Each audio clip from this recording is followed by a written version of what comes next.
Rosalie Bennett picked up her own suitcase because no one offered to carry it. Her father stood in the doorway of their house, arms crossed, watching her walk down the porch steps alone. He did not say goodbye. He did not say he was sorry. He only said what he needed from her, and that was enough for him. She was not a daughter in that moment. She was a solution. If this story speaks to your heart, subscribe to our channel, follow along to the very end, and drop your city in the comments. I want to see how far this story travels. The morning her father sent her away, Rosalie Bennett woke before dawn the way she always did, quietly, without being asked, already thinking about what needed to be done before anyone else in the house opened their eyes. She lit the kitchen stove. She put the water on to boil. She sliced bread from the loaf she had baked the evening before, set out the butter and the jam, and arranged everything on the table the way her mother had taught her years ago. Back when her mother was still alive, and the house had felt like something other than a place where Rosalie existed around the edges. She heard her father's footsteps on the stairs before she saw him. Heavy, deliberate, the kind of steps that announced a man who believed every room became his the moment he entered it. Edmund Bennett came into the kitchen already dressed, which meant he had not slept, which meant something had been decided in the night without her. He poured himself a cup of coffee and stood at the window with his back to her. "Vivian won't go," he said. Rosalie set down the bread knife. "What do you mean she won't go?" "I mean she won't go." He turned around. His face was the face of a man delivering information, not an apology. "She made herself clear last night. She won't leave Philadelphia. She says she won't spend her life in the wilderness with cattle and dust and people who don't know how to live properly." Rosalie waited. She already felt something cold moving through her chest, something instinctive, the way an animal feels a storm before the sky changes. "The agreement with Hawthorne stands," her father continued. "Money's already exchanged. I can't go back on it." "Then tell Mr. Hawthorne the truth," Rosalie said carefully. "Tell him Vivian changed her mind, return what he paid, and release everyone from it." Her father looked at her the way he always looked at her, when she said something that missed the point entirely, according to him. "I can't return what I've already spent." The kitchen was very quiet. Outside, a bird began calling somewhere in the dark. "You'll go instead," he said. Rosalie heard the words. She understood them individually, but her mind refused to assemble them into something real for a long moment, because the thing they assembled into was too large and too wrong to hold. "Father, you're 26 years old. You're not married. You're not going to marry anyone here. I think we both know that. Hawthorne needs a wife who can manage a household and work beside him. You can do that. You've been doing that your whole life right here." "I am not Vivian." "No," he said simply, "but you're available." She stood perfectly still. She had spent her entire life in this house being the daughter who stayed. While Vivian attended parties and received visitors and wore silk dresses their father bought without hesitation, Rosalie mended the old ones. While Vivian charmed guests in the parlor, Rosalie made sure there was food worth setting in front of them. While Vivian was discussed and admired and presented, Rosalie was simply present, useful, invisible, expected. She had told herself for years that it didn't wound her. She had told herself she was practical, that she had accepted her place with something resembling grace. But standing in that kitchen at 5 in the morning, listening to her father explain why she was expendable in the place of her beautiful sister, she understood that the wound had never healed at all. She had only stopped looking at it. "I won't pretend to be her," Rosalie said. Her voice was steadier than she felt. "If I go as myself." "You go as whatever keeps this family from ruin." He set his coffee cup down. "The train leaves Thursday. I'll have Martha pack your things."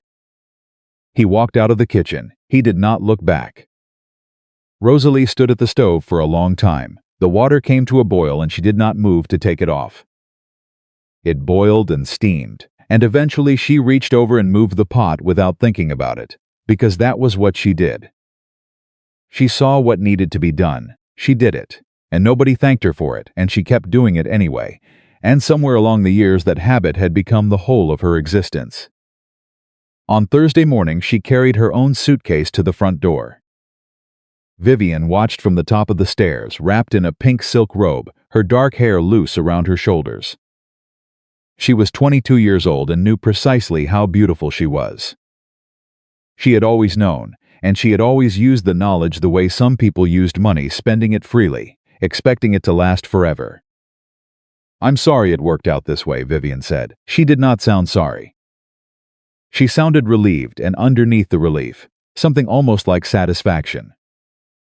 "Are you?" Rosalie asked. Vivian descended 3 steps and stopped, holding the banister. "You'll be fine, Rosie. You're always fine. That's your gift, really. You can manage anything." "That isn't a gift," Rosalie said quietly. "That's just what happens when no one else bothers." She picked up her suitcase and walked out the front door. She did not look back either. The train ride from Philadelphia to the Montana Territory took 4 days. Rosalie sat by the window for most of it, watching the country change outside the glass. The crowded brick buildings gave way to open land, and the open land grew wilder and wider until it felt like the world had exhaled and stretched itself out without apology. She had never seen so much sky. It pressed down on everything in a way that should have felt crushing but didn't. It felt instead like honesty. There was nowhere to hide under a sky like that. Everything was exactly what it was. She thought about that. She had spent 26 years in rooms where things were not what they appeared to be. Her father's generosity, which was really investment. Her sister's affection, which was really convenience. The social circles that smiled at the Bennett family name while quietly noting which daughter was worth noticing and which was not. She watched Montana come toward her and thought, at least the land doesn't pretend. The station at Millhaven was small, a wooden platform, a man with a handcart, 3 horses tied to a post, and wind that came off the plains with a kind of authority that made her instinctively pull her coat tighter. She stepped off the train carrying her suitcase in one hand and her small travel bag in the other, and she stood on the platform and looked around and tried to locate a man she had never met. She found him by process of elimination. He was the only man on the platform who was clearly waiting for someone. He was tall, considerably taller than she had imagined from the brief description her father had included in her instructions, as though she were a package being sent to an address. Dark brown hair, broad through the shoulders, wearing a coat that had clearly seen hard use and looked better for it. His jaw was set in the particular way of a man who has learned to contain what he feels, and his eyes dark, steady. The kind that didn't look away when they found something were moving between the photograph in his hand and the passengers stepping off the train. Rosalie knew that photograph. It was Vivian's, taken at a studio in Philadelphia, Vivian in her best dress with her best smile. Their father had sent it west as a kind of advertisement, and Rosalie had seen it on the parlor table before he posted it and thought, without bitterness, only with the flat accuracy of someone who had long since made peace with certain facts, this is not going to look like me. She watched Colton Hawthorne's eyes pass over the photograph once more. She watched him scan the remaining passengers on the platform. She watched the moment when his gaze landed on her and stopped. He looked at the photograph. He looked at her. The silence that followed was the loudest thing she had ever stood inside of. Rosalie walked toward him because there was no other direction available, and because she had learned a long time ago that the worst thing you could do in an unbearable moment was stand still in it.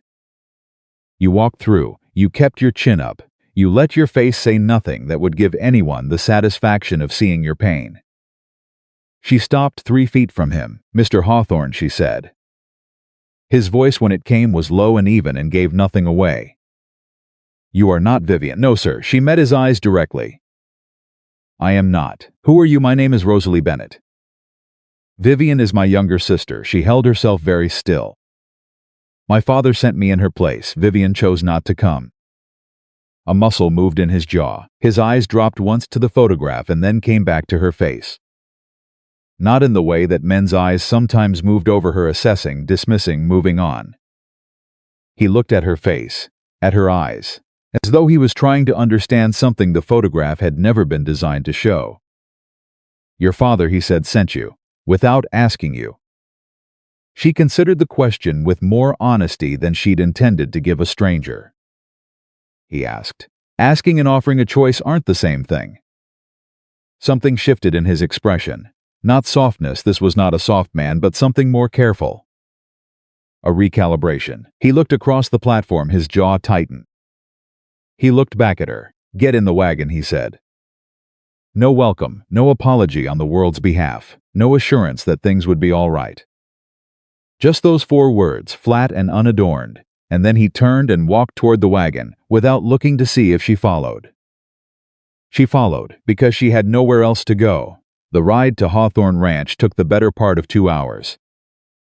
The wagon moved along a dirt road that cut through open country, and Colton drove with his eyes forward and his hands quiet on the reins and did not speak. Rosalie sat beside him and did not speak either. She watched the land and counted the things she could observe: the way the light fell sideways across the dried grass, the sound the wheels made over frozen ground, the rhythm of the horses' breathing. The particular quality of the silence that lived out here, between one thing and the next. It was not a comfortable silence, but it was an honest one. After a long while he said, without turning to look at her, "Can you cook?" "Yes." "Can you manage a household?" "Yes." "Have you worked with animals?" "Not cattle. But I'm not afraid of them. Not afraid of them." He said it like he was filing it somewhere. "Are you going to send me back?" she asked. The question came out more plainly than she had intended. But she was tired, and cold, and 4 days on a train had worn the careful layers off her, and she needed to know. He took his time answering. "I don't know yet what I'm going to do," he said. "But I don't send people back the same day they arrive." "That's not something I do." She nodded. "This isn't what I arranged for," he said. It wasn't angry. It was factual. "I know," she said. "I'm not what anyone arranges for." He looked at her then, just briefly, the first time since they'd left the station that he'd turned his head toward her. His eyes moved over her face with the same careful attention as before, and then he looked back at the road. "What does that mean?" he asked. "It means exactly what I said." She kept her voice even. "I'm not the daughter my father shows to guests. I'm not the sister who gets the silk dresses or the invitations. I am aware of what I am and what I am not. I am not going to pretend otherwise." Silence. The horses moved on. "I respect plain speaking," he said finally. "Good," she said, "because it's the only kind I have." Hawthorne Ranch appeared first as a shape against the sky rooflines, a barn, fence posts stretching away in both directions. As they drew closer, it became specific: the main house, large and solidly built, with a porch that wrapped around the front. Worker cabins set back behind the barn, corrals with horses moving slow and patient inside them. The smoke of cook fires, the low sound of cattle somewhere beyond. It was more than she had pictured, and colder, and more real. Colton stopped the wagon in front of the main house and climbed down and came around to her side without saying anything. He did not reach up to help her down. He stood back with enough space to leave the choice to her. She climbed down on her own and picked up her bag from the wagon bed and stood in the frozen yard, looking at the house. A woman appeared at the front door, older, narrow-faced, with the kind of bearing that announced immediately that she ran the domestic life of this household and intended to keep running it. She looked at Rosalie with an expression that made the long train ride feel like the easy part. "This is Martha Caldwell," Colton said. "She manages the house." "Mrs. Caldwell," Rosalie said. Martha's eyes moved over her the way people's eyes always moved over her, cataloging, calculating, arriving at conclusions. Her mouth pressed thin. She looked at Colton with an expression that asked plainly, "What is this?" "Miss Bennett will be staying," Colton said. "She'll need a room prepared." The room was prepared for, he said, simply. Completely. Martha turned and went back inside without another word. Colton looked at Rosalie. "It won't be easy," he said. "Nothing has been," she said. He nodded once as though that was a reasonable answer, and walked toward the barn. Rosalie stood alone in the yard with her suitcase and her travel bag and the wide Montana sky pressing down on everything, and thought, well, this is what it is. And she picked up her things and walked into the house to find out what came next. Martha gave her a room near the kitchen, small, plainly furnished, with a window that looked out toward the back of the property. It was clean, at least. Rosalie set her suitcase down and sat on the edge of the bed for exactly 5 minutes, which was all the time she permitted herself for feeling things she could not act on, and then she stood up and began to unpack. At supper that evening, Martha placed food on the table with the efficiency of someone who cooked by duty rather than care adequate, edible, without warmth. The men who worked the ranch came in at the end of the day with cold hands and tired faces and ate without much conversation. Colton sat at the head of the table. He did not look at Rosalie directly. He ate and answered the questions his men brought him about cattle and supply lines, and a fence section that had come down in the east pasture. Rosalie ate quietly and listened and learned. She learned the names of the ranch hands: Ellis, a young man with red hair and a nervous habit of knocking his knuckles on the table; Dutch, older, with the quiet competence of someone who had been at this work his whole life; two brothers named Cal and Pete Marsh, who finished each other's sentences; a quiet man named Thomas who barely spoke but noticed everything.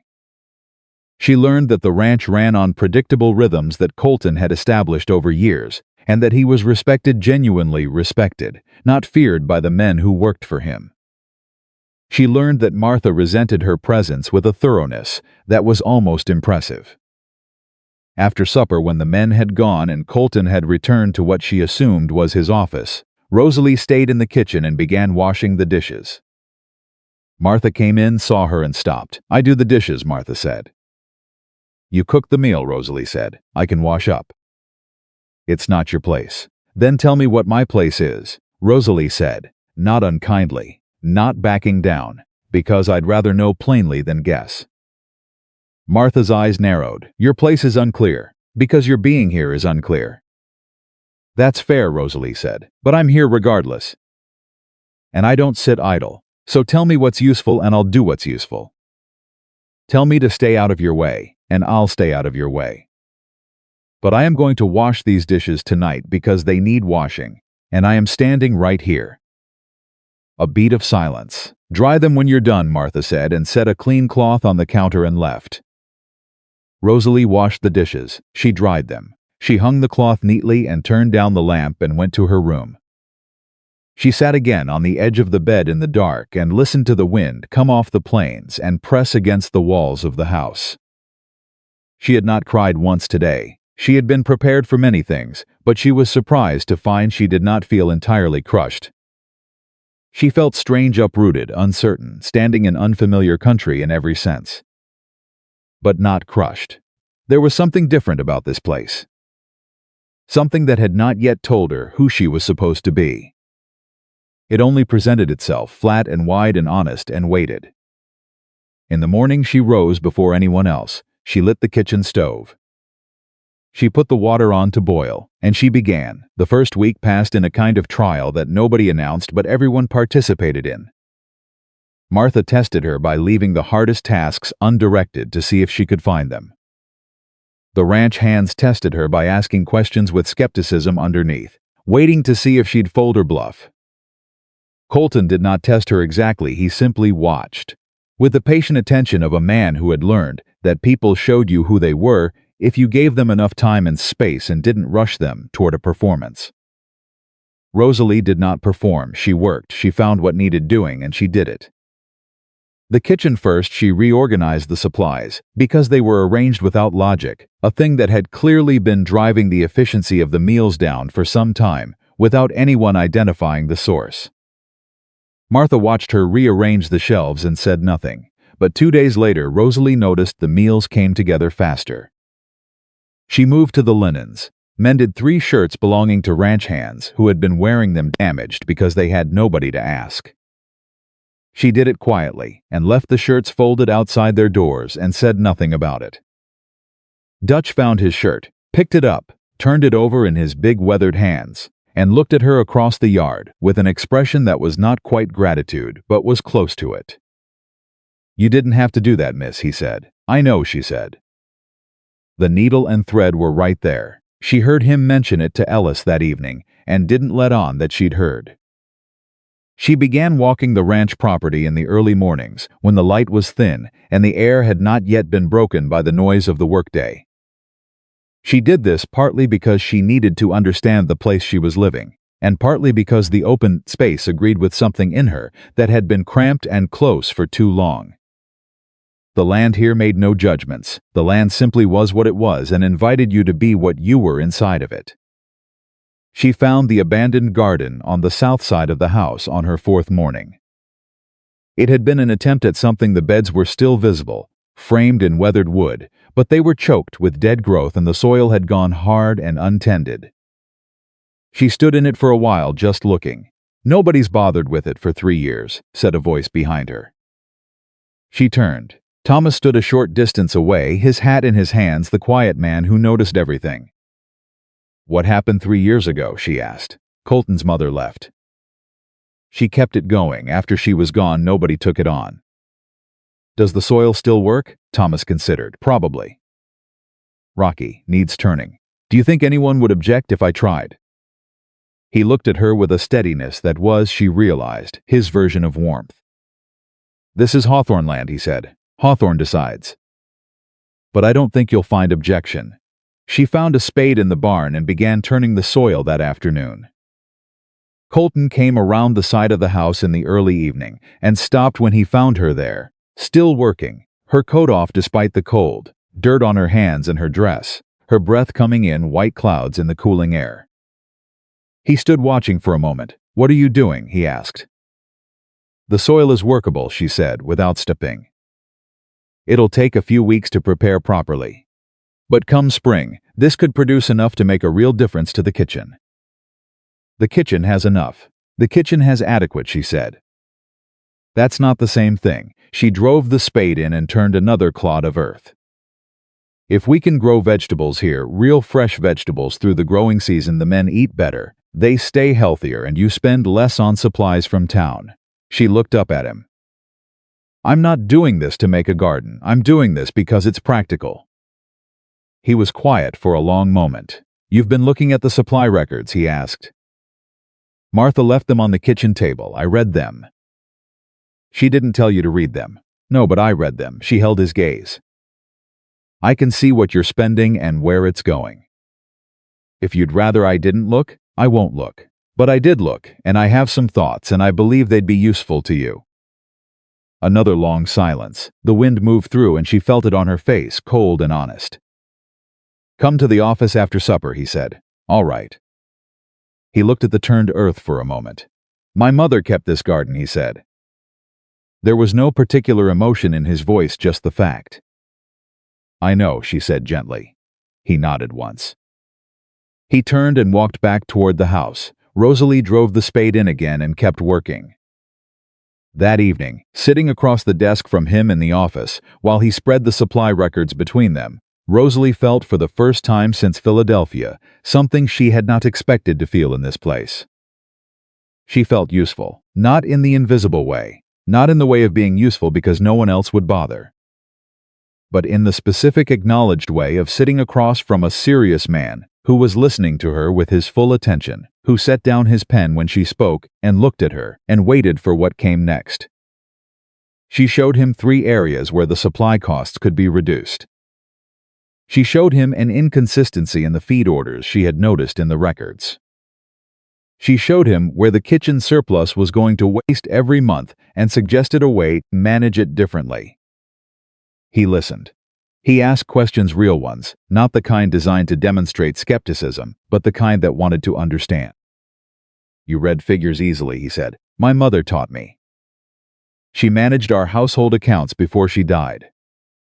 "How long ago?" 8 years. "After I managed them." He leaned back in his chair and looked at her across the lamplight. "You ran your father's household," he said. "It wasn't a question." "Yes, and he sent you away."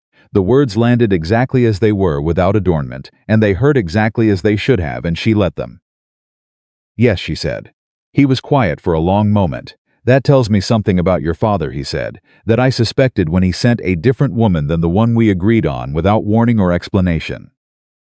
She said nothing. "It does not tell me anything I didn't already think about you," he said. She looked at him across the desk. "What does it tell you?" she asked quietly. "That you're harder to overlook than the people around you decided to pretend." He held her eyes. "That's all." He pulled the records back toward himself and began noting the adjustments she had suggested. Rosalie sat in the chair across from him and let the lamplight be steady and thought, "This is an unexpected thing." An unexpected thing in a country made entirely of unexpected things.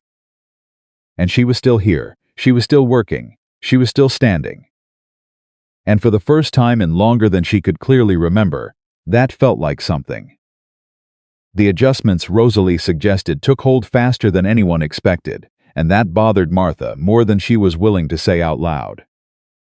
It started with the supply order. Colton sent the revised list to the merchant in town the morning after their meeting in the office, and when the delivery came back 3 days later, Martha stood in the kitchen doorway, counting crates with an expression that said she was looking for something wrong and couldn't find it. The order was correct, the quantities made sense. The waste she had quietly accepted as inevitable for years was simply gone from the ledger. She said nothing to Rosalie, but she stopped leaving the breakfast preparation until the last possible moment, which Rosalie noticed, because Rosalie noticed everything. Ellis noticed too. He was the most talkative of the ranch hands, which wasn't saying much in a crew where Dutch considered 3 sentences a full conversation, but Ellis had the particular restlessness of a young man who processed the world by narrating it. And he had taken to finding reasons to pass through the kitchen in the mornings. "You changed the biscuit recipe," he said one morning, pulling a chair out and sitting down at the kitchen table without being invited, which was either boldness or the complete absence of self-consciousness. Rosalie had not yet determined which. "I added lard instead of butter," she said. The butter was going in too fast. Lard keeps longer and holds the texture better in cold weather. "They're better," he said, eating one as evidence. "Don't tell Martha that," he grinned. He had a wide, uncomplicated grin that made him look about 15 years old. "She already knows. That's why she's been quiet all morning." "Then definitely don't tell her." He laughed, an actual laugh, and something loosened in the kitchen air. Dutch appeared in the doorway a moment later, looked at Ellis sitting at the table, and said nothing, but the look was the kind that conveyed an entire paragraph. Ellis stood up, took another biscuit, and went back outside. Dutch stood a moment longer. "Feed order came in right," he said to Rosalie. "Good," she said. "The East pasture horses have been getting shorted on grain for months." Colton didn't know. "He knows now," she said quietly. "I put it in the notes I gave him." Dutch studied her for a moment with the particular careful attention he gave to things that mattered. "Them horses'll do better now," he said. He put his hat on and walked out. It was, Rosalie understood, the highest form of gratitude available from Dutch, and she accepted it accordingly. She was beginning to understand the rhythms of the ranch the way she had once understood the rhythms of her father's house, not by being told, but by watching, by asking the right questions of the right people, by being present in the spaces where things actually happened, rather than waiting to be briefed on them. The difference was that here, when she found something wrong and fixed it, people noticed. Small acknowledgments, nothing dramatic, a nod from Thomas. Cal Marsh holding the door open for her without being asked. Pete Marsh, who she'd initially thought barely registered her existence, stopping one afternoon to explain something about the cattle rotation she'd asked about without speaking to her, as though she needed everything simplified. The work filled her days completely, and she was grateful for it, because the days that were completely filled left less room for the things she refused to let herself think about, which was the simple fact that she was still a woman in an arrangement that had not been chosen by either party and had no clear shape to it. She and Colton had not spoken again about what she was to the ranch or to him. He ate at the head of the table, she ate among the hands. He worked his land and she worked the house. Some evenings he came to the office and she brought him coffee without being asked, because she had noticed he forgot to eat and drink when he was working, and she had started making sure there was something there without drawing attention to it. and he had started accepting it without drawing attention to it, and they had arrived at a wordless system that felt almost like something until she reminded herself that it was nothing. It was 2 weeks in when the first real trouble came. She had gone to the barn in the early morning. She went every morning now, partly because she had taken responsibility for checking on a mare that had been off her feed, and partly because the barn was the one place on the property where she was completely alone for 20 minutes, which she needed. She was standing in the stall with the mare, running her hand along the horse's neck and talking to her quietly, when she heard voices outside. Men's voices, 2 of them low and rough and not trying particularly hard to be unheard. "Don't know what Hawthorne's playing at. He ain't playing at nothing. He got sent the wrong woman and he's making the best of it. She ain't right for this place. Don't matter if she's right. Matters if Hawthorne keeps her." A pause. "You seen the way he watches her?" Another pause longer. "Ain't the way a man watches something he plans to send back." Rosalie stood very still in the stall with her hand on the mare's neck. The mare turned her head and looked at her with large, dark, patient eyes.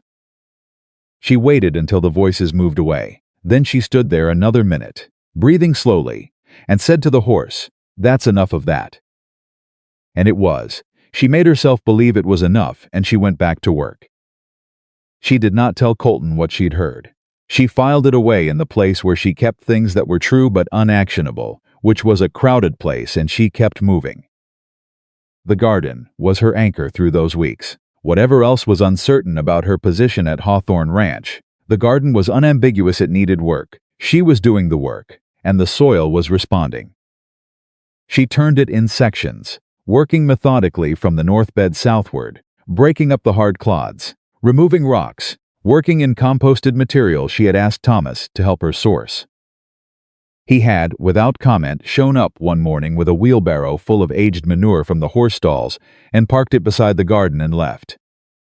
She had thanked him, and he had tipped his hat and walked away, and that was the entirety of the transaction. And somehow it was one of the more straightforward interactions she'd had in her life. Colton found her there 3 more times that week. Each time he came around the corner of the house and stopped when he found her working. And each time there was a moment before he spoke where he simply stood there. And she pretended not to notice him standing there, and then he said something practical. "Frost coming in 2 nights. Anything planted will take damage." "Nothing's planted yet. The beds are still being prepared." "Right. Thank you for the warning." He stood there another moment. "You know anything about soil amendments?" She looked up. "Some. My mother grew a kitchen garden. I helped her when I was young." He reached into his coat pocket and pulled out a folded piece of paper and set it on the fence post at the edge of the garden. "List of what the supply store in town carries. I don't know what's useful for this." "You might." He walked away. She unfolded the paper. It was a list written in a careful, steady hand. He had clearly taken some time with it. At the bottom, in slightly smaller writing, were the words, "Tell Thomas what you need. He'll go to town Thursday." She folded the paper again and put it in her coat pocket and stood there for a moment in the cold. It was a small thing. It was a completely practical thing. She told herself firmly that it was only a practical thing, and then she went back to work with rather more energy than the soil strictly required. The shift between herself and Martha came unexpected, the way the most significant shifts usually did. It happened on a Wednesday evening, 3 weeks after Rosalie's arrival. One of the younger hands, a boy named Samuel, who was 18 and had been taken on just that autumn, came in from the cold pasture with a bad cut on his forearm from a wire fence. Martha looked at the cut and went for the medicine cabinet and came back to find it reorganized in a way she hadn't been responsible for. "Who moved this?" she asked sharply. "I did," Rosalie said from the table, where she was already unwrapping clean cloth. "The iodine was behind everything else. In an emergency you need the iodine first." Martha set the cabinet down with more force than was necessary. "You don't rearrange what isn't yours to rearrange." "Martha," Rosalie's voice was not angry, but it was clear. "This boy's arm is bleeding." A beat of silence. Samuel sat at the table looking between the two women with the expression of someone who very much wished he had stayed in the cold pasture. Rosalie cleaned the wound, applied the iodine which she had indeed placed directly at the front, and bound the arm with clean cloth and a neat, firm bandage that the boy would not immediately tear through, the way badly wrapped bandages always got torn through. She worked quickly and efficiently, and without making a fuss about it, and when she was done Samuel looked at his arm with an expression of surprised relief. "Thank you, miss," he said. "Don't go near that fence section again until it's been properly repaired," she said. "Tell Dutch tomorrow." He nodded and went to the bunkhouse. Rosalie cleaned the table and put the materials away. When she turned, Martha was still in the room. "You've done that before," Martha said. It was not quite an accusation and not quite a question. "My father's household had a lot of people in it," Rosalie said. "People get hurt. Someone has to know what to do." A long silence. "The biscuit recipe," Martha said abruptly. Rosalie waited. "It is better." The words came out with the difficulty of something that had required considerable internal negotiation to produce. "I don't know why I keep using butter in cold weather." "I know better habit," Rosalie said simply. "Old habits don't give up without a fight." Martha looked at her, not the calculating look she'd deployed since Rosalie's arrival. Something more direct. "You're not what I expected," she said. "I know," Rosalie said. "I've noticed that tends to be the case." Martha made a sound that was not quite a laugh, but was not entirely not a laugh either. She picked up her shawl and went to her room, and when she left the kitchen she did not slam the door. Progress, Rosalie thought, quiet and undramatic and real. The evening that changed things between her and Colton came at the end of her 4th week. On a Thursday night, when a sudden hard freeze took the temperature down faster than anyone had anticipated, and 3 of the horses in the south paddock started showing signs of distress. Colton was already at the paddock when Rosalie arrived, having heard the horses from her window and come out without stopping to think about whether it was her concern. Dutch was there too, and Thomas, and the 3 of them were moving with the efficient urgency of people who had done it before, but not often enough to be casual about it. "What's happening?" she asked. "Cold stress," Colton said without turning. "The bay gelding's the worst. He was already borderline on condition." "What do you need?" "Warm water and dry blankets, fast." She went back to the house and was back in 7 minutes with both, having enlisted Ellis along the way. She did not make a production of it. She handed the supplies to Colton, moved to the bay gelding's far side, and began working with the horse while Colton worked the other side, and they did not talk except to exchange brief, necessary information about what the horse needed. And the horse, feeling the warmth and the calm attention from both sides, began to settle. They were there 2 hours. At some point Dutch and Thomas moved to the other horses, and it was just Rosalie and Colton in the bay gelding stall, working side by side in the cold, and the horse was quieter now, and the worst of it seemed to be passing. Colton sat back on his heels and looked at the horse, and then looked at Rosalie. "You didn't have to come out," he said. "I heard him," she said. "When an animal needs help, you help it." He was quiet for a moment, watching her. "You said that before. First day the mare," she remembered. She had forgotten he'd remembered. "I wasn't aware you remembered that." "I remember most things people say to me." He looked back at the horse. "Especially when it's true." The bay gelding breathed slow and steady in the dark stall.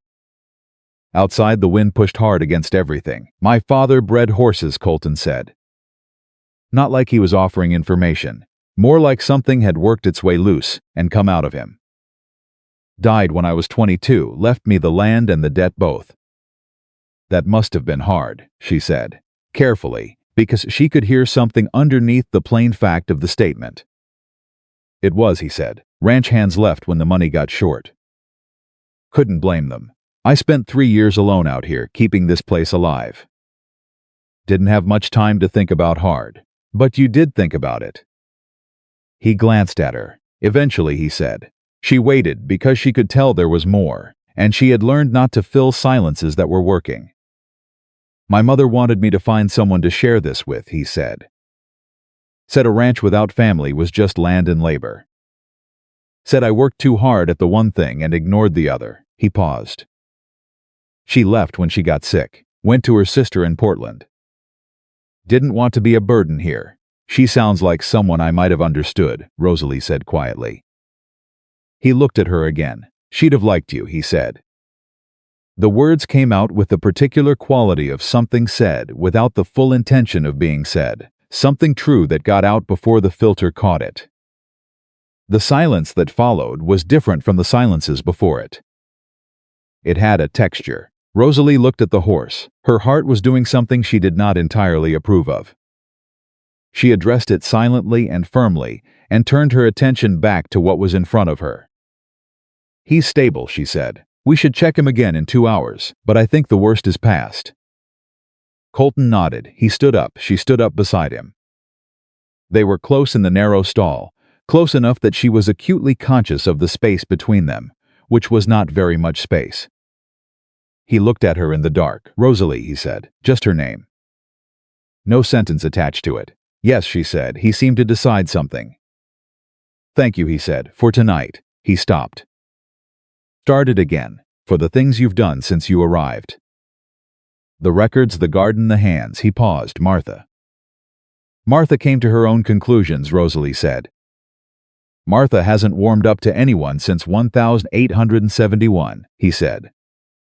Whatever you did, don't minimize it, she almost smiled. Get some sleep, he said. I'll take the 2-hour check. We'll both take it, she said. 2 sets of eyes are better. He looked at her for a moment. All right, he said. 2 hours. She went back to the house and sat on the edge of her bed in the dark and had a firm, quiet conversation with herself about what was and was not happening, and what could and could not be afforded in terms of feeling.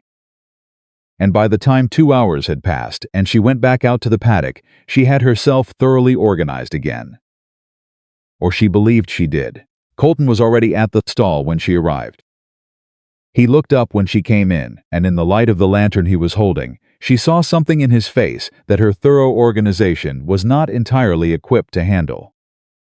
He looked, for the first time since she had known him, like a man who was not entirely sure what he was doing. It lasted only a moment.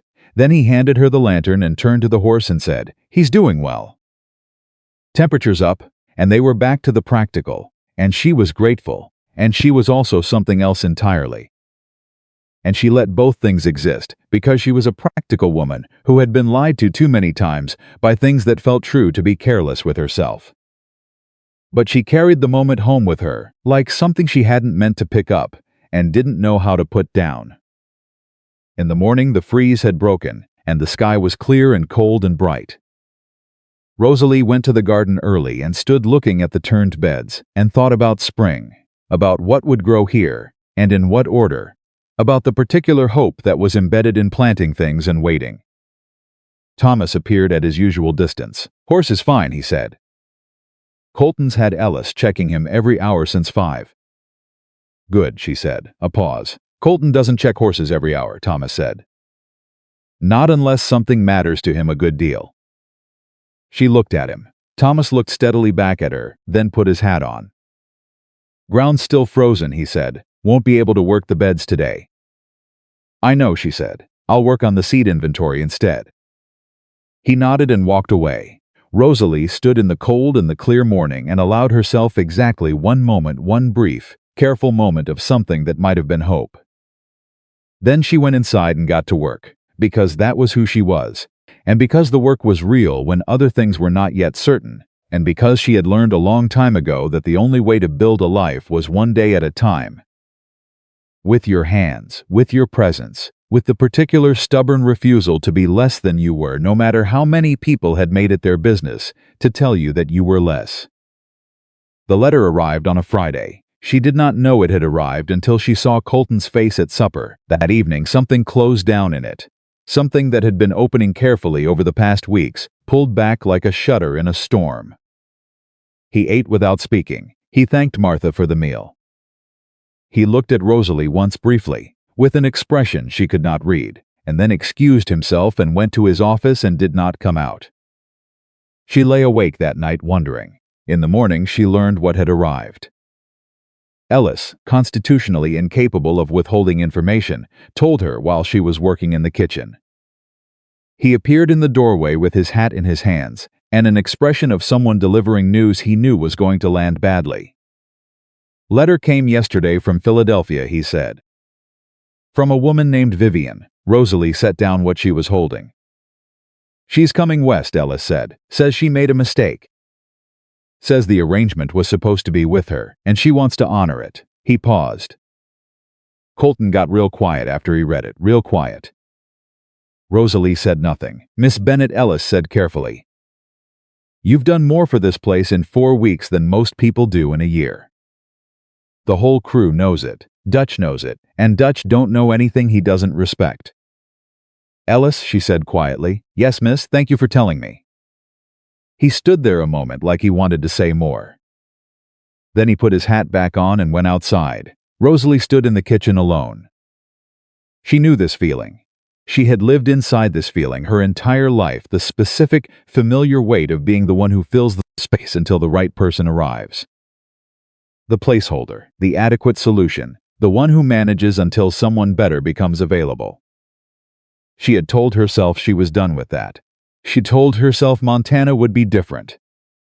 She had told herself that the work she'd done here, the life she was quietly building in this cold and honest land, meant something permanent. And maybe it did, maybe it would, but Vivian was coming. And Rosalie was still only the sister who had been sent instead. She picked up the thing she had set down. She finished what she was doing. She did not allow herself to crumble in the kitchen on a Friday morning, because that was not who she was, and because the hands needed breakfast. And because whatever was coming regardless of whether she stood in the kitchen and grieved about it. She fed the ranch, she tended the animals, she did the work. And somewhere behind her breastbone, something she had begun to believe was hers started to feel, quietly and terribly, like something she might lose. Colton found her in the garden that afternoon. He came around the side of the house and stopped when he found her there, the same as always, except nothing was the same as always.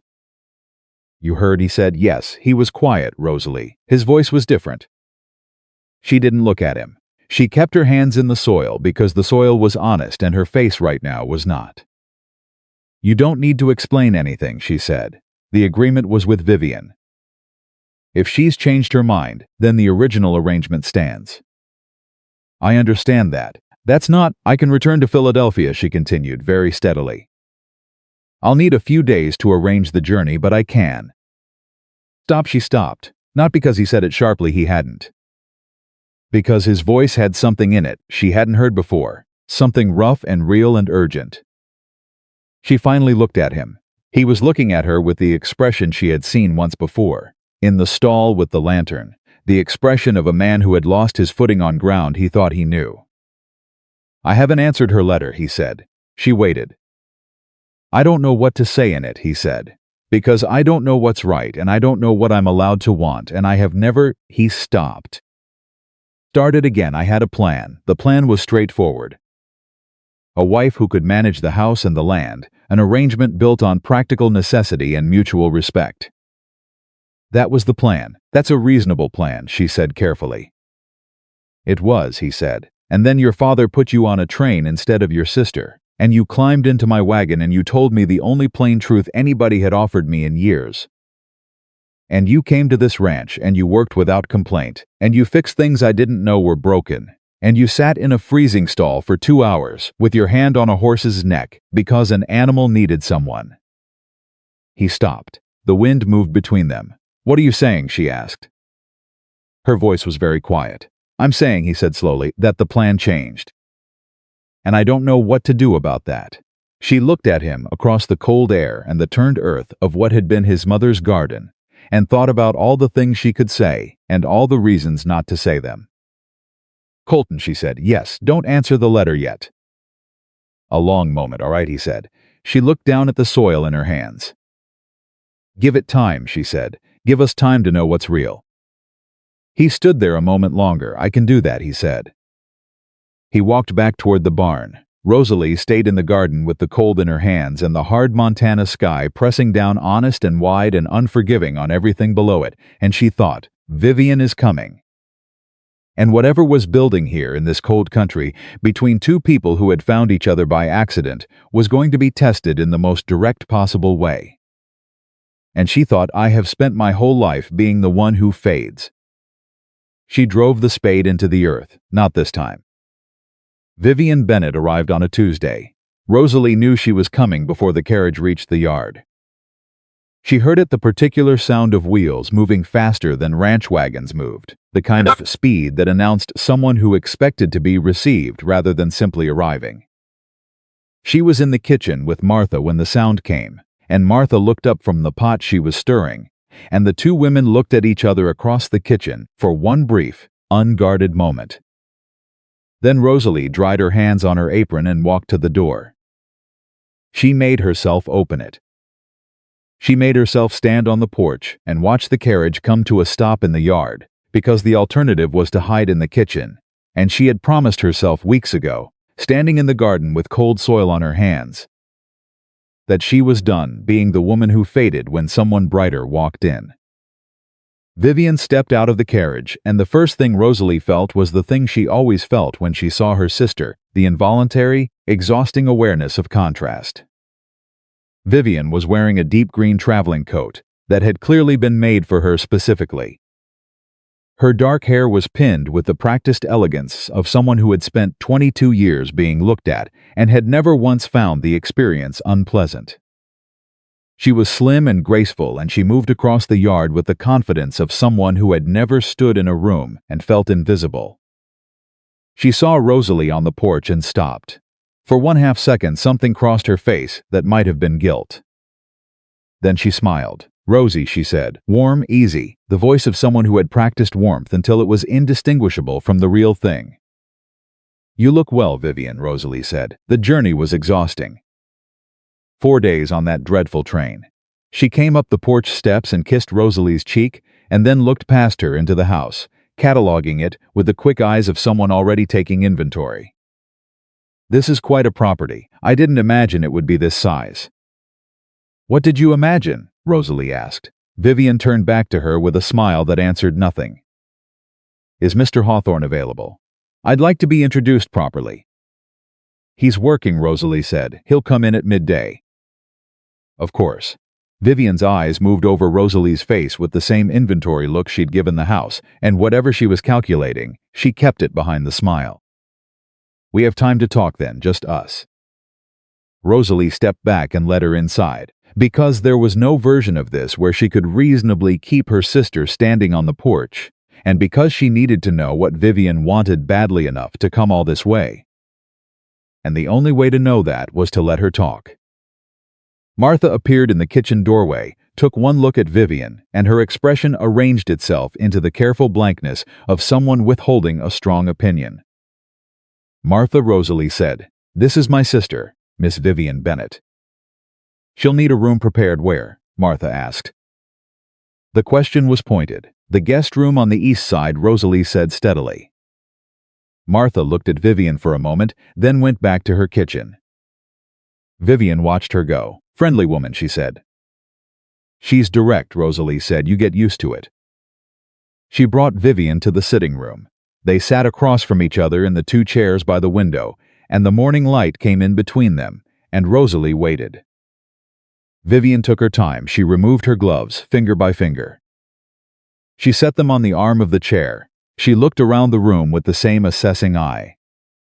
You've made it comfortable, she said. I wasn't sure you would. It seemed so rough on paper. It is rough sometimes, Rosalie said. That's not the same as uncomfortable. Vivian looked at her. You've changed, have I, you seem. She paused, searching. Settled, that's the word. I've been working hard, Rosalie said. Work does that. Another pause. Rosie. Vivian's voice shifted, dropped the brightness, became something more careful. More deliberate. I made a mistake. Rosalie said nothing. I was frightened, Vivian continued. The idea of coming out here to this, all of this. I panicked. I made a decision out of fear, and I hurt people I shouldn't have hurt. You hurt me, Rosalie said quietly, not as an accusation. As a fact, Vivian had the grace to hold still when it landed. I know. Father didn't give me a choice, Vivian. He put me on a train and told me I was going. He didn't ask. He didn't apologize. He used me the same way he uses furniture, because I was there and I was useful, and he didn't have to worry about me objecting in a way that mattered. Vivian's eyes moved. Something flickered in them. I didn't know he would. You knew, Rosalie said, still quiet, still level. You knew exactly what would happen when you said no. You knew there was only one other option, and you took the exit and let me carry the consequence. The silence between them had a weight to it. Yes, Vivian said finally. Softly, I knew. It was the most honest thing her sister had ever said to her, and somehow that made it worse and better at the same time. Why are you here? Rosalie asked. Vivian straightened.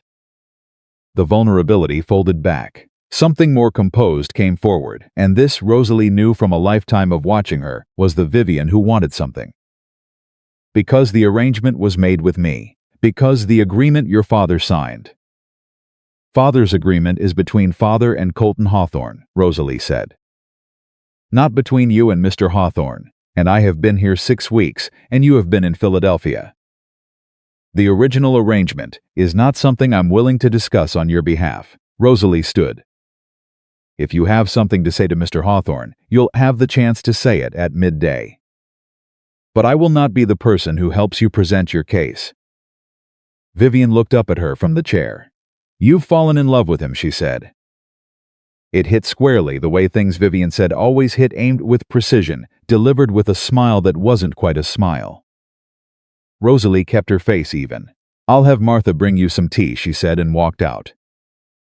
She went to the kitchen and stood at the counter with both hands flat on the surface and took 3 slow breaths. Martha, without saying anything, set a cup of coffee in front of her instead of tea and went back to her stirring. Rosalie drank the coffee. She's pretty, Martha said. Not looking up. Yes, Rosalie said. Pretty don't build a garden in November, Martha said.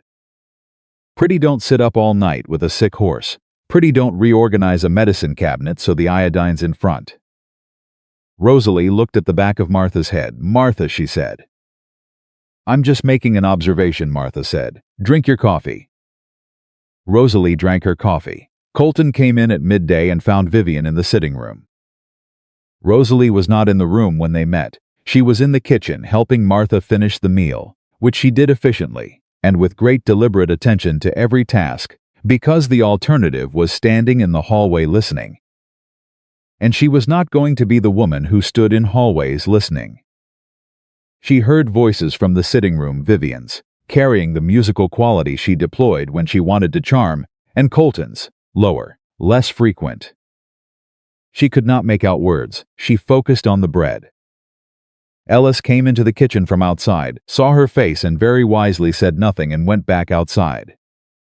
Lunch was served at the long table. Colton sat at the head. Vivian sat to his right, which was where she had naturally positioned herself, because Vivian always found the position of advantage in any room without appearing to look for it. Rosalie sat where she always sat, among the hands, and she ate what was in front of her, and she participated in the ordinary conversation about work and weather and the fence on the east pasture, and she did not look at Colton more than was natural. Vivian talked. She was extraordinarily good at it. She charmed Ellis within 4 minutes, which was not difficult since Ellis was charmed by most things, but she managed Dutch too, which was not easy. She asked Thomas a question about cattle that she had clearly prepared in advance, something specific enough to seem genuine, and Thomas answered it and then looked at his plate, but not before Rosalie caught the look on his face. The look of someone who had answered the question but registered something behind the question. Colton was polite. He was attentive. He was the man she had always seen him be in company, measured, present, giving nothing away.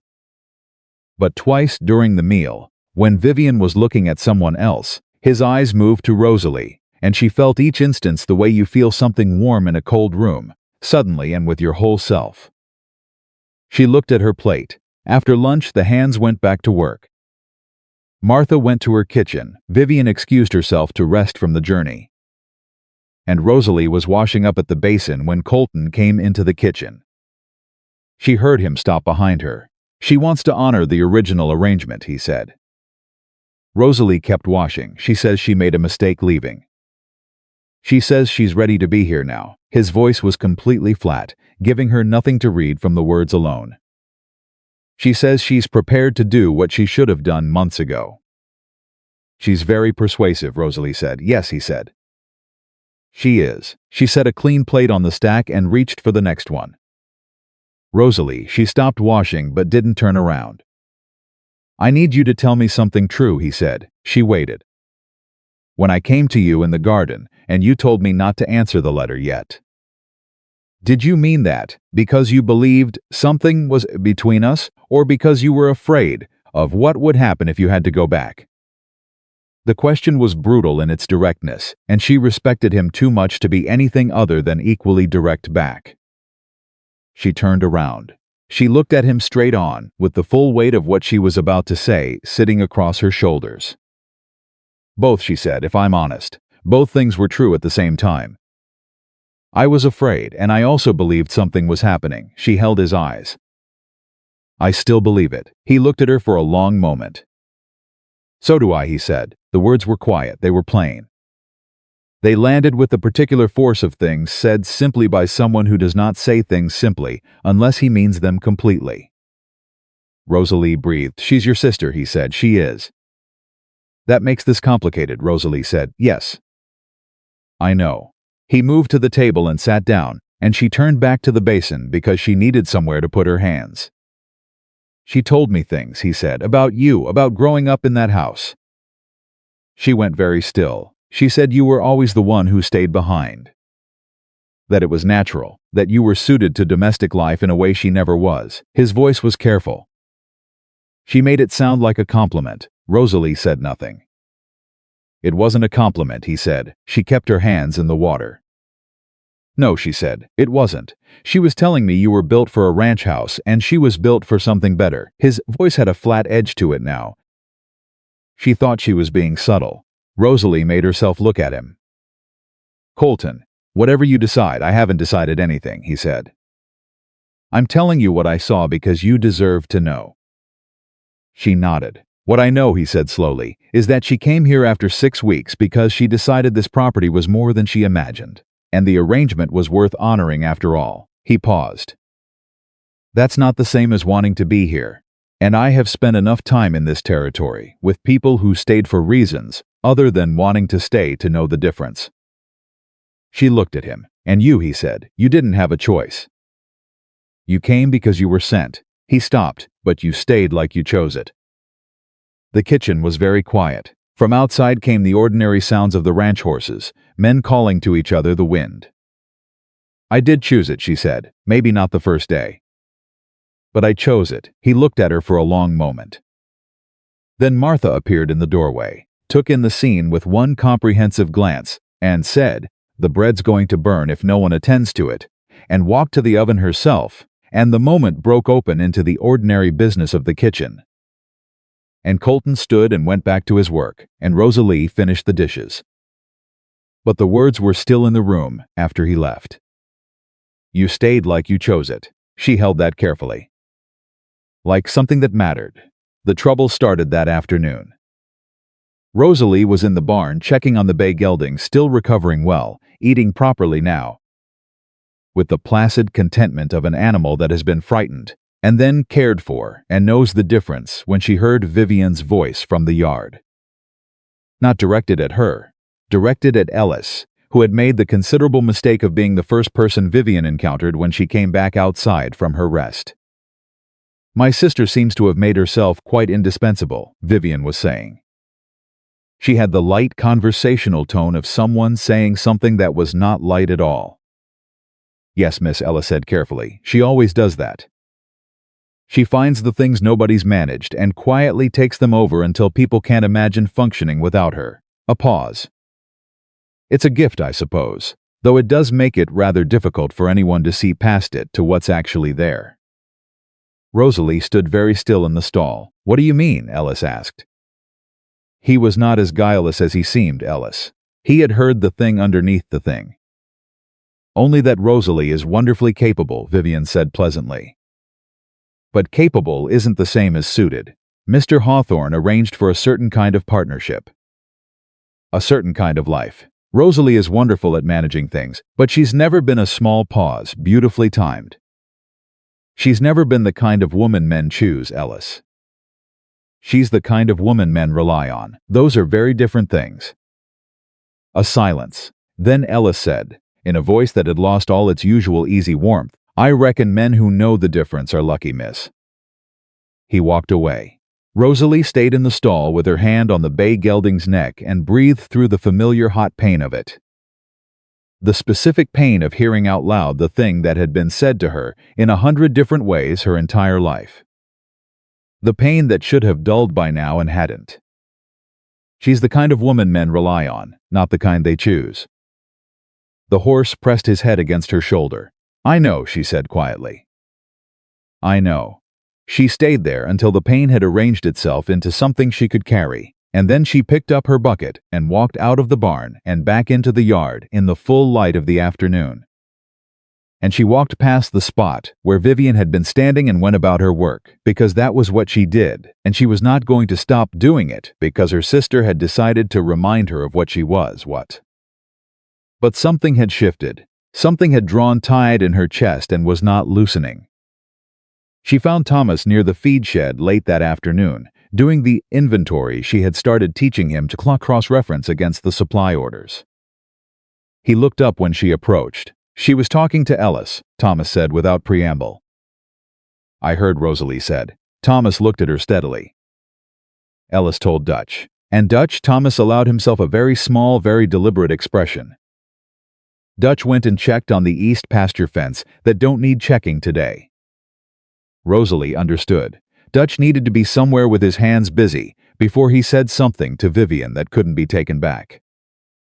"Thomas," she said. "Yes, miss. Is Colton going to choose her?" Thomas was quiet for a long moment, long enough that she almost took the question back. "I don't know," he said. "Colton makes his own decisions and he doesn't make them fast." He paused. "But I know what I've seen these 6 weeks. And I know what I saw in that barn at 2 in the morning when that horse was sick." He looked at her directly. "You were both there. Wasn't just one of you taking care of the horse." She nodded. She went inside. The evening meal was the most difficult thing Rosalie had navigated since arriving at the ranch, and she had navigated some genuinely difficult things. Vivian was radiant at the table, there was no other word for it. She was performing, and she was extraordinary at performing. And every story she told and every question she asked was calibrated to a precision that looked effortless because Vivian had spent her entire life calibrating herself to rooms. She made Colton laugh twice, real laughs, surprised out of him. Rosalie ate her food and told herself it didn't matter and knew that it did and ate her food anyway. After the meal, Vivian offered to help with the clearing and Martha said flatly that she had it in hand. And the refusal was so complete that even Vivian couldn't find an angle to push back from, and she excused herself to the sitting room. Colton stayed at the table after the others left. He was reading something, or appearing to read something. Rosalie moved around the table gathering plates and did not speak to him, and he did not speak to her, and the silence had a different quality than the good silences they had built between them over 6 weeks. This one had the quality of something pulling in 2 directions. She was at the door with the stack of plates when he said her name. She stopped. "Sit down a minute," he said. She set the plates back on the table and sat. He set down what he was reading and looked at her. "She told me something else," he said. "This afternoon, when she came to find me in the East Field," his voice was measured. "She told me that you've always needed someone to take care of.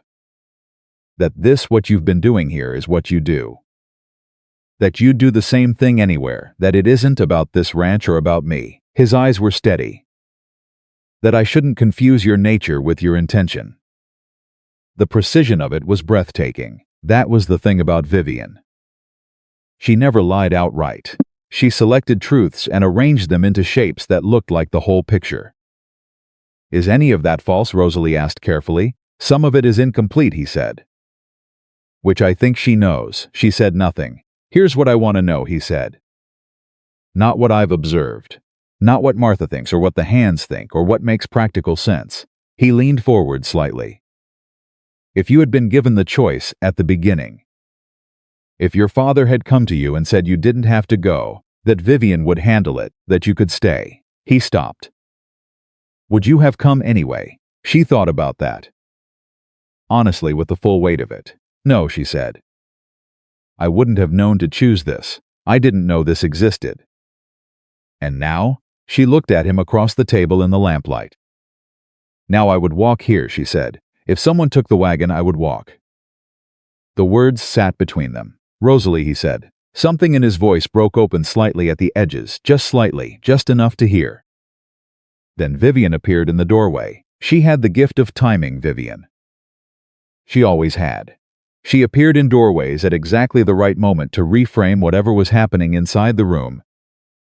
And she stood there now with a warm smile, and a question about whether anyone would like to sit in the parlor, and it was so perfectly ordinary and so perfectly placed that arguing with it would have been absurd.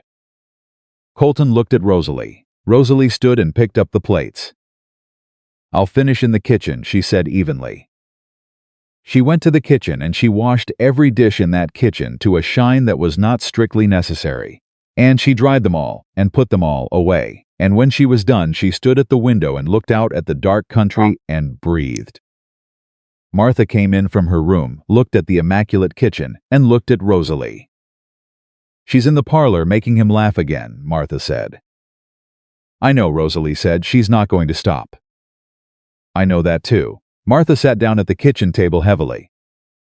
She had not sat at that table in Rosalie's presence before. Martha was not someone who sat down in shared spaces easily.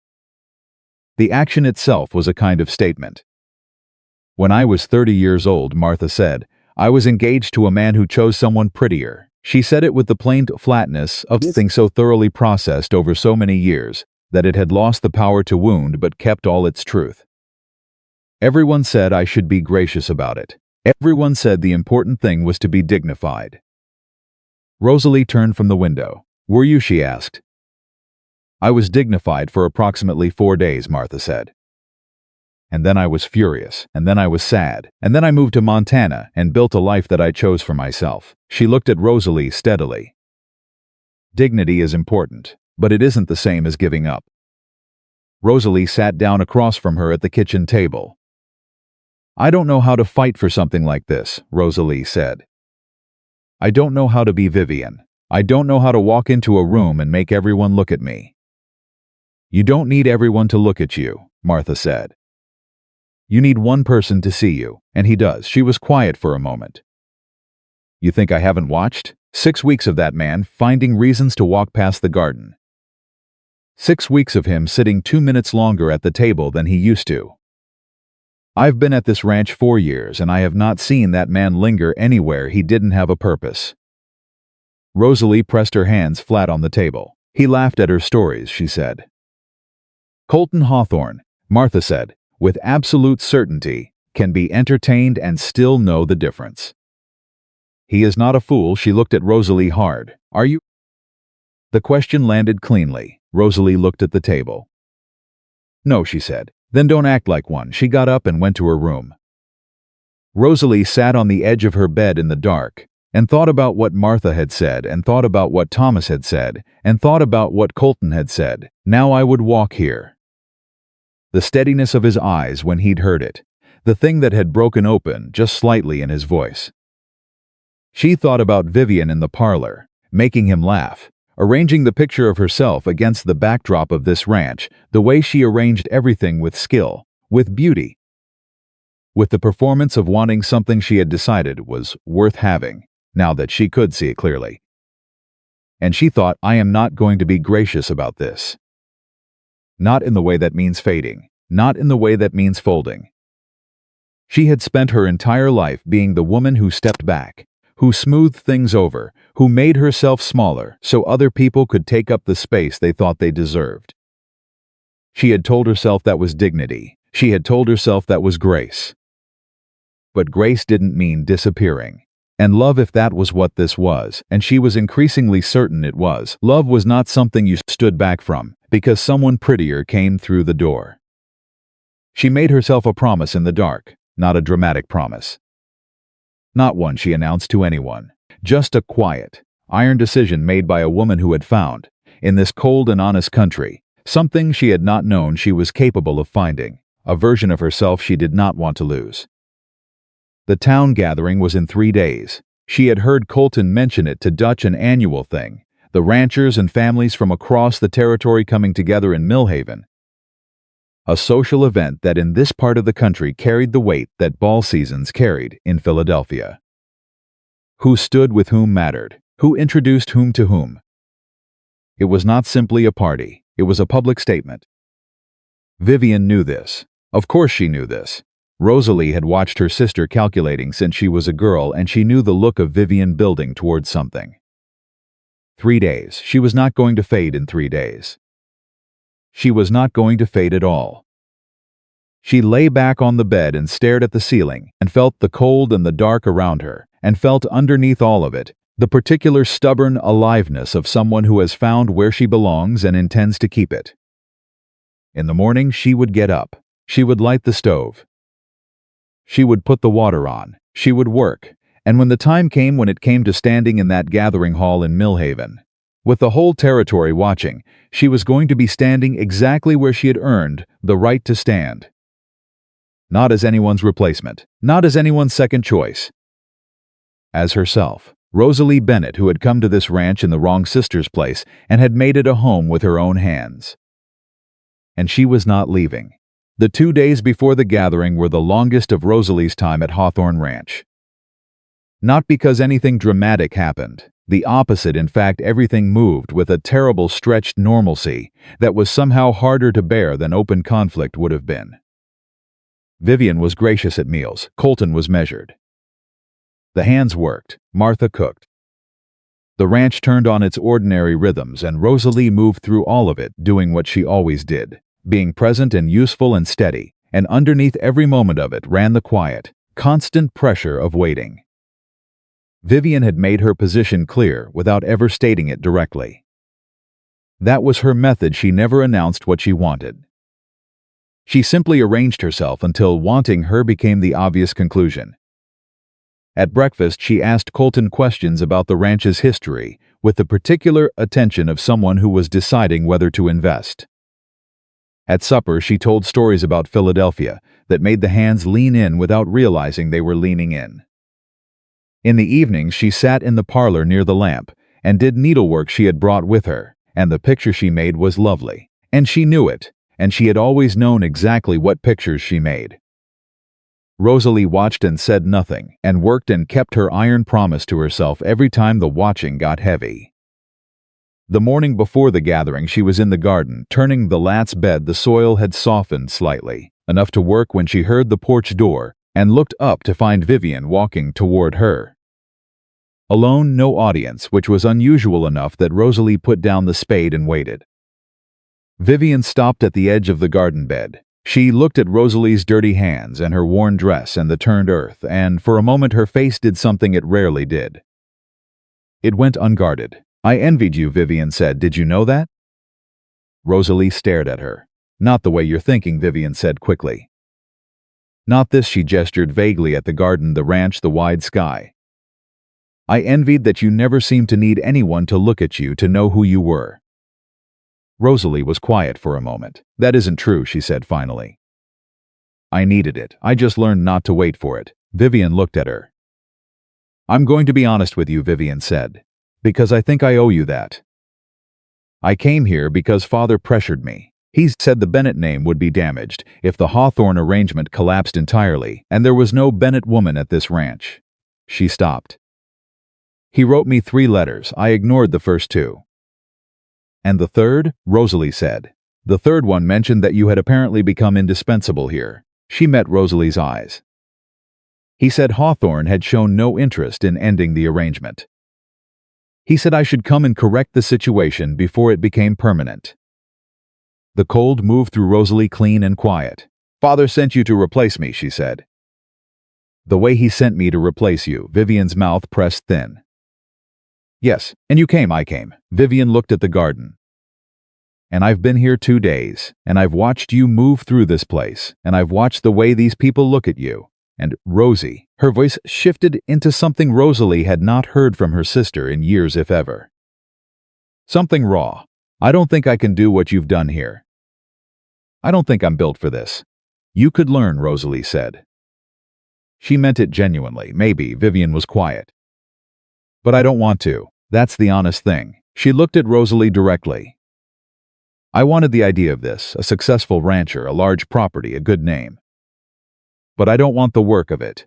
I don't want the cold and the horses and the mud and the she stopped. I wanted the picture. You've built the actual thing. Rosalie stood in the garden with dirt on her hands and looked at her sister. What are you telling me? She asked. I'm telling you, Vivian said carefully, that I will not fight for something I don't actually want, just because Father thinks I should. She paused. I'm telling you that what you've built here is yours.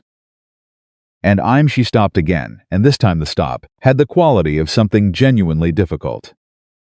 I am sorry, Rosie, for all of it, for letting Father send you. For coming here, for the things I said to Ellis. She held Rosalie's gaze. For 26 years of letting you be invisible. The apology sat between them in the cold morning air. Rosalie had imagined this moment in different forms over many years. Had imagined what she might say, how it might feel. She had imagined it would feel like resolution, clean and final, like a knot releasing. It didn't feel like that. It felt complicated and tender and real, the way things felt when they were actually happening rather than imagined. I accept that, Rosalie said. I don't know yet what it means between us. But I accept it. Vivian nodded. She looked at the garden one more time. What are you planting here? She asked. Carrots first, Rosalie said. Then beans and squash, tomatoes if the season allows. Mother grew tomatoes, Vivian said. I know, Rosalie said. That's why. A silence, not a cold one. Something more like two women, standing at the edge of something they both remembered and couldn't quite reach. Then Vivian straightened and became herself again, composed and careful. I'll need to tell Colton something, she said. I should do that before tonight. Yes, Rosalie agreed, you should. Vivian walked back to the house. Rosalie picked up the spade and drove it into the earth and kept working.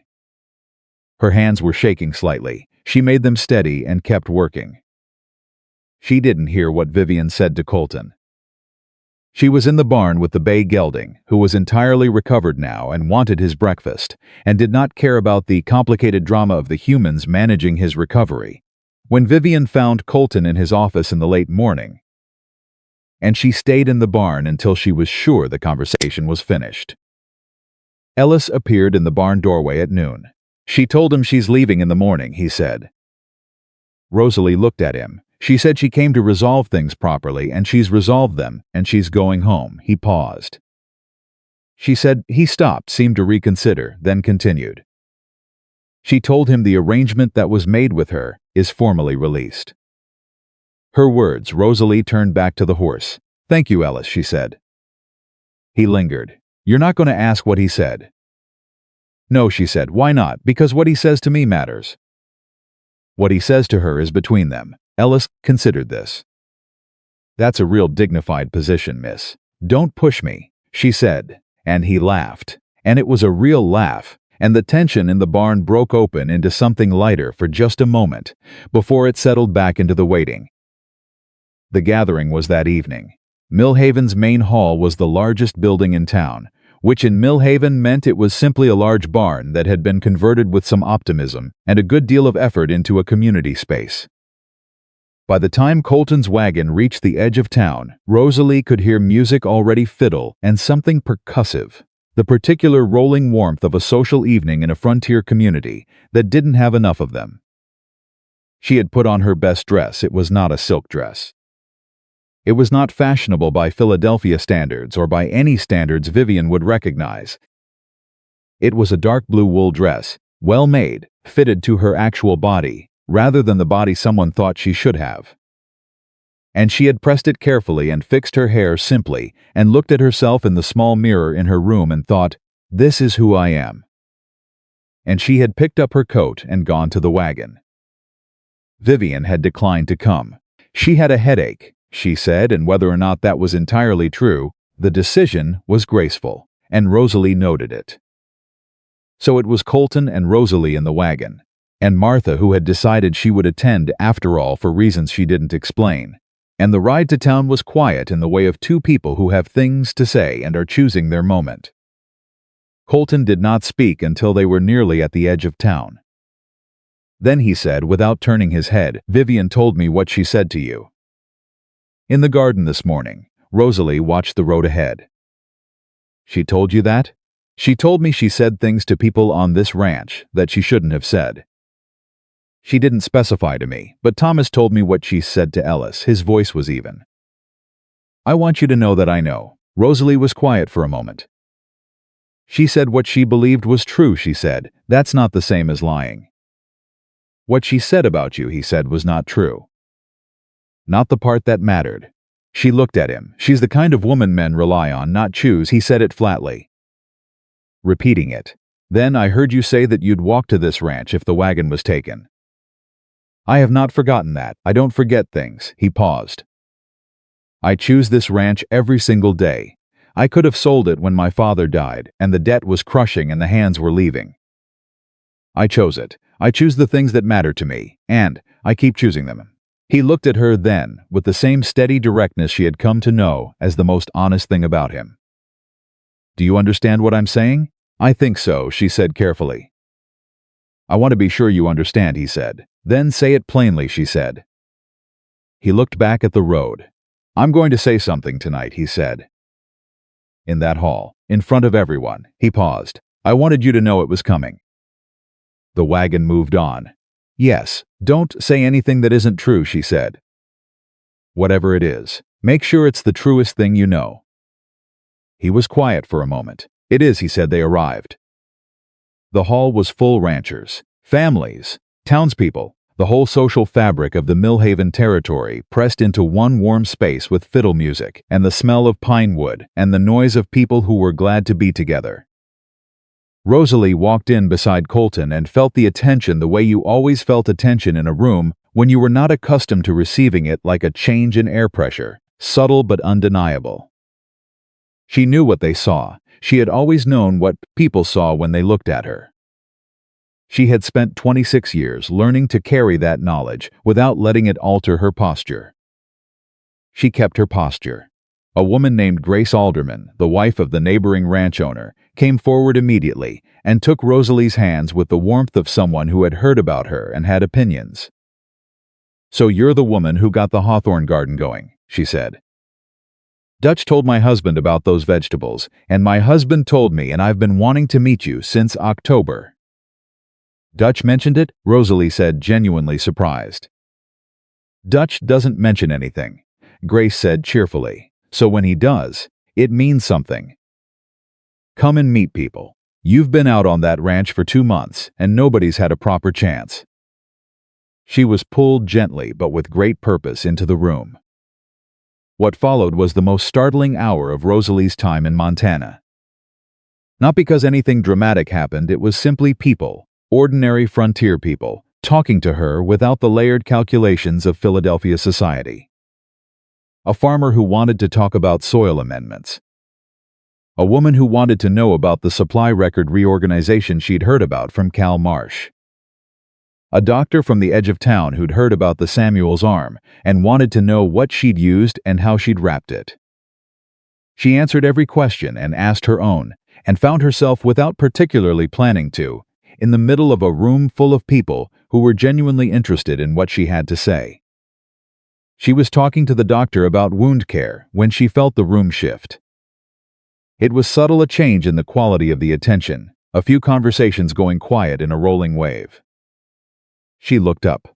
Colton was standing in the center of the hall. He had not climbed on anything or called for attention. He had simply stopped moving and stood still in that particular way of his, the way that occupied space completely without aggression, and the room had responded to it the way rooms responded to him, by paying attention. He was looking at her.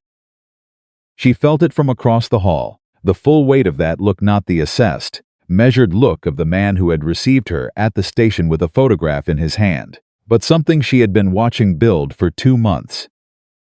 Something that had grown in freezing barn stalls and early mornings and lamplight across a desk covered in supply records. She felt the doctor stop speaking beside her. She felt Grace Alderman, who had appeared at her elbow at some point, go very still. Colton walked across the hall toward her. The room watched.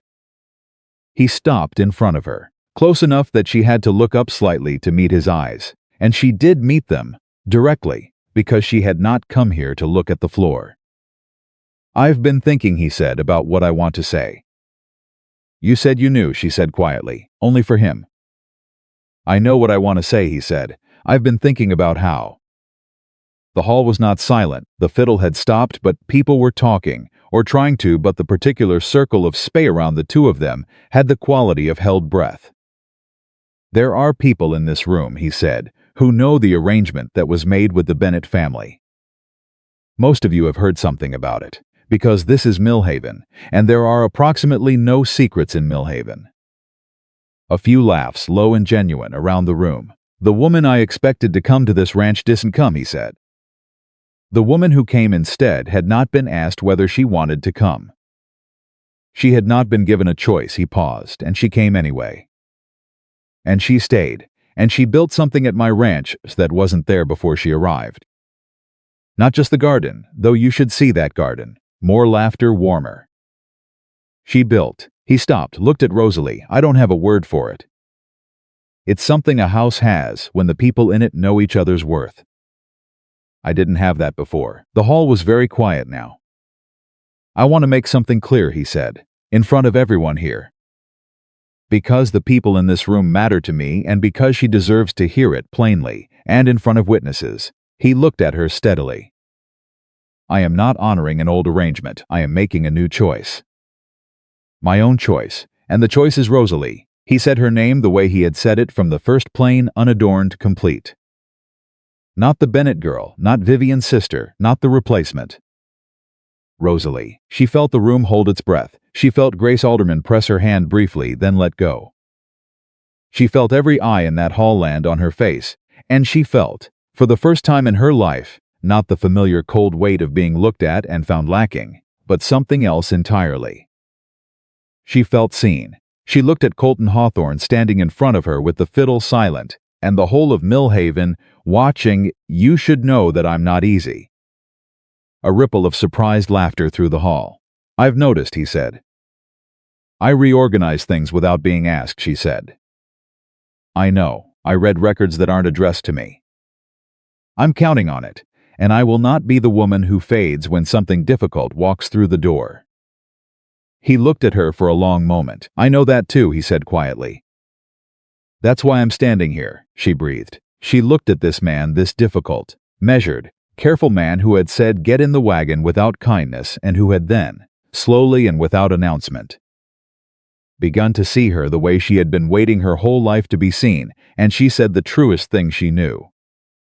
"Then I'm staying," she said. Something moved through the room, not quite a cheer. Something warmer than that. The sound a community makes when something right has happened in plain sight. Dutch, standing near the back wall, made no sound at all. But Thomas, who was beside him, saw him pull his hat off and hold it against his chest, which was Dutch's version of a standing ovation, and they both knew it. Ellis made considerably more noise. Grace Alderman was already talking to the woman next to her. The fiddle started up again. Rosalie stood in the middle of all of it and felt the ground solid under her feet in a way it had not felt for a very long time. Colton extended his hand. She took it, not as a performance, they were not performing people, but because his hand was there, and she wanted to hold it, and she was done with the habit of not taking the things she wanted. They stood together while the hall came back to life around them. "Martha's crying," he said quietly, his eyes forward. "She is not," Rosalie said. "She absolutely is. I'm not going to look directly at her so she can collect herself." Rosalie bit down on a smile. "You're a thoughtful man," she said. "I have my moments," he said. She let herself feel it, the warmth and the reality of it, and the strange, almost unbearable gift of being chosen in public by someone who had all the information and had chosen anyway. She had not known she needed witnesses. She had thought she was too practical for that. But there was something about being seen by the whole of Millhaven, something about having it be known and real and unmistakable, that she had not anticipated needing as much as she needed it. Later, after the music had played and the families had begun making their way home, and the hall was thinning, Colton brought her a cup of coffee from the table along the wall. She took it and wrapped both hands around it and looked at him. "What happens now?" she asked. "Now," he said, "we go home." She liked that word. She had been afraid to use it about Hawthorne Ranch, afraid of the presumption in it, afraid of the exposure. She had called it the ranch, or simply here, careful language, language that didn't claim. "Home, yes," she said. "All right." They rode back in the wagon under a sky so full of stars it seemed improvised, the kind of night sky that made Philadelphia feel like a different planet. Martha had found a ride with Grace Alderman and would be back in the morning, which meant it was only the two of them on the road through the dark. The silence between them was the best kind, the kind that didn't need filling. After a while he said, "I found something in the supply records. I've been meaning to tell you." She turned to look at him. "What?" "The inconsistency you pointed out in the feed orders." He glanced at her. It was the merchant in town. He'd been shorting the orders by 15% and charging full price. "Probably for years," she straightened. "Colton, I talked to him this afternoon. Before the gathering. And he's been correcting the orders at cost for the next year," he said. "As restitution." A pause. "I wouldn't have found it without you." She looked ahead at the road. She thought about those supply records on the kitchen table, picked up without permission, read with the particular attention of a woman who had spent her life managing things people didn't notice needed managing. "The iodine is still at the front of the cabinet," she said. He looked at her. "The medicine cabinet," she said. "Martha and I rearranged it so the iodine is in front." She paused.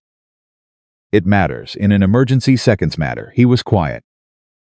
"I know," he said. "Dutch told me about young Samuel's arm." He paused. "And about what you did. It wasn't anything remarkable." "Dutch doesn't talk about things that aren't remarkable," he said. "I've known Dutch 14 years, and I can tell you that with certainty." She thought about Dutch holding his hat against his chest in the back of the hall and had to look away before something embarrassing happened to her face. They reached the ranch in the deep quiet of late evening. Colton brought the wagon to a stop and climbed down and came around to her side. This time he extended his hand and she took it and stepped down. He didn't let go immediately. She looked up at him in the cold dark. "I have to tell you something," she said. "All right." "I'm still afraid sometimes," she said. "Not of the work or the cold or the hard seasons. I'm afraid," she stopped, found the honest version. "I'm afraid of being someone's sufficient choice rather than their real one. I've been that before. My whole life I've been that. And I need you to know that I know the difference, and I will not." She stopped again. "Rosalie," he said. His voice was quiet and direct, and she felt it settle into her the way his voice always settled into her when he used her name. "Look at me." She looked at him. "I stood up in front of every family in this territory tonight," he said. "I am not a man who does things publicly that I don't mean completely. Ask anyone who's worked this ranch. Ask Dutch." He held her gaze. "You are not a sufficient choice. You are the only choice I've made in years that I am entirely certain about." She breathed. "Entirely?" she asked. "Don't push me," he said. And there was something in his voice she had never heard before, something light, something warm, the beginning of an ease that had been building between them for weeks. She laughed, a real laugh startled out of her, and it felt like something coming undone that had been held too tight for too long. He was smiling. It was the first time she had seen him smile, a real smile. Not the contained expressions he offered the world, but something that reached his eyes and changed his whole face and made him look, for just a moment, like the man underneath the rancher. The man who had been out here alone for years, keeping something alive that he believed in. She thought, "I want to see that more. I am going to spend time making sure I see that more." "Come on," he said. "It's cold." She walked with him to the porch and he held the door, and she went inside, into the warmth of the house she had been building for 2 months with her hands and her will, and her stubborn refusal to be less than she was. Home. She was home. In the morning, Vivian's room would be empty, and the letter to Philadelphia would be on the hall table, waiting for the post, and the ranch would turn on its ordinary rhythms. And there would be 1,000 things to do and 1,000 things to figure out and hard seasons ahead, and the specific difficult work of two people building a life in cold country. And Rosalie would wake before dawn the way she always did. She would light the stove. She would put the water on to boil. She would begin. Only this time, when the footsteps came down the stairs, they would not be bringing an instruction or an apology or a use for her that was shaped entirely around someone else's need. They would be someone who had stood up in the middle of Millhaven and said her name. Her name, and chosen it. Vivian left on a Wednesday morning. She came downstairs with her trunk packed and her traveling coat on and her hair pinned with the same careful elegance she had arrived with. And she stood in the front hallway of Hawthorne Ranch and looked at Rosalie with an expression that was more honest than anything she had managed to offer in 2 days of trying. "Write to me," she said. "Not a request exactly, something between a request and an admission." "I will," Rosalie said. "I mean it. Not the letters we used to write, the ones that said nothing. Real ones." Rosalie looked at her sister, truly looked at her, the way she had not permitted herself to look for years, because looking directly at Vivian had always meant seeing the contrast too clearly. She looked now and saw something she had not expected to see, a young woman who was genuinely lost, charming and beautiful and completely uncertain about what any of it was for. "Real ones," Rosalie agreed. Vivian's eyes moved briefly, just once, toward the hallway that led to Colton's office. Then they came back. "He's a good man," she said quietly. "Better than I would have known what to do with." "I know," Rosalie said. "You do know," Vivian said. "That's the thing." She picked up her smaller bag. "Take care of the garden, Rosie. Mother would have liked it." She walked out. Rosalie stood in the hallway and listened to the carriage move away down the frozen road and felt something settle in her chest, not triumph, nothing as simple as that. Something more like the particular quiet that follows a storm that took longer to pass than expected. A quiet that was genuinely quiet, without anything still waiting underneath it. Martha appeared from the kitchen with coffee and set it on the hall table without comment. Rosalie picked it up and drank it. Martha said. "Well," Rosalie agreed. They went back to work. What nobody told you about choosing a life, Rosalie discovered in the weeks that followed, was that the choosing didn't end. You didn't choose once and arrive. You chose again every morning, every day that was hard, every moment when the old habits of smallness whispered that you had gotten above yourself and should step back before someone noticed and told you so. The difference was that now she had something to choose toward, not just away from. Colton had said nothing formal. He had made no announcement beyond what he'd said at the gathering, no declaration in the kitchen or the office or the barn. He was not a man who said things twice. He had said it in front of Millhaven, and he considered it said, and what came after was simply the daily business of two people figuring out how to be alongside each other. Which turned out to be both easier and more complicated than either of them had framed it in advance. It was easier because they already knew how to work together. They had built that over 2 months without meaning to, and it turned out to be the most durable thing you could build, the knowledge of how another person moved through their days, what they needed, and when. Where they required space, and where they wanted someone present. It was more complicated, because knowing a person practically, and knowing them in the deeper ways were not the same. And closing that distance required a kind of deliberate openness that Colton had spent years not practicing, and Rosalie had spent years not being offered. But they worked at it the way they worked at everything, steadily, without fanfare, with attention. He started telling her things. Not confessions, nothing dramatic, just the daily thoughts that had previously stayed inside his head, because there had been no one to tell them to. He told her what he was planning for the spring cattle rotation and why. He told her about the fence dispute with the neighboring ranch owner that had been simmering for 2 years. He told her, one evening when they were both in the office and the fire had burned down to coals, about the specific way his father had taught him to read land, how to look at a stretch of ground and understand its limits and its potential. and how he had walked every acre of this ranch with his father as a boy, and had known even then that it was the place he would stay. She listened to all of it with the full, careful attention she gave to everything that mattered. And she told him things in return carefully at first, because the habit of self-editing was deep in her, the habit of making herself smaller so as not to require too much space. She talked about her mother, about the kitchen garden in Philadelphia that had been her mother's particular refuge, about the specific grief of losing someone who had seen you clearly in a world that mostly didn't. She talked about the years after, managing her father's house while being simultaneously invisible in it. She told him about a winter when she was 19, when she had spent 3 months essentially running the household during an illness that had taken her father and Vivian both to bed at different times, and nobody had mentioned it afterward. Not once, as though it had simply been weather something that happened and then was over and required no acknowledgement. Colton listened to that one, without speaking for a long moment. 3 months, he said. It wasn't heroic, she said.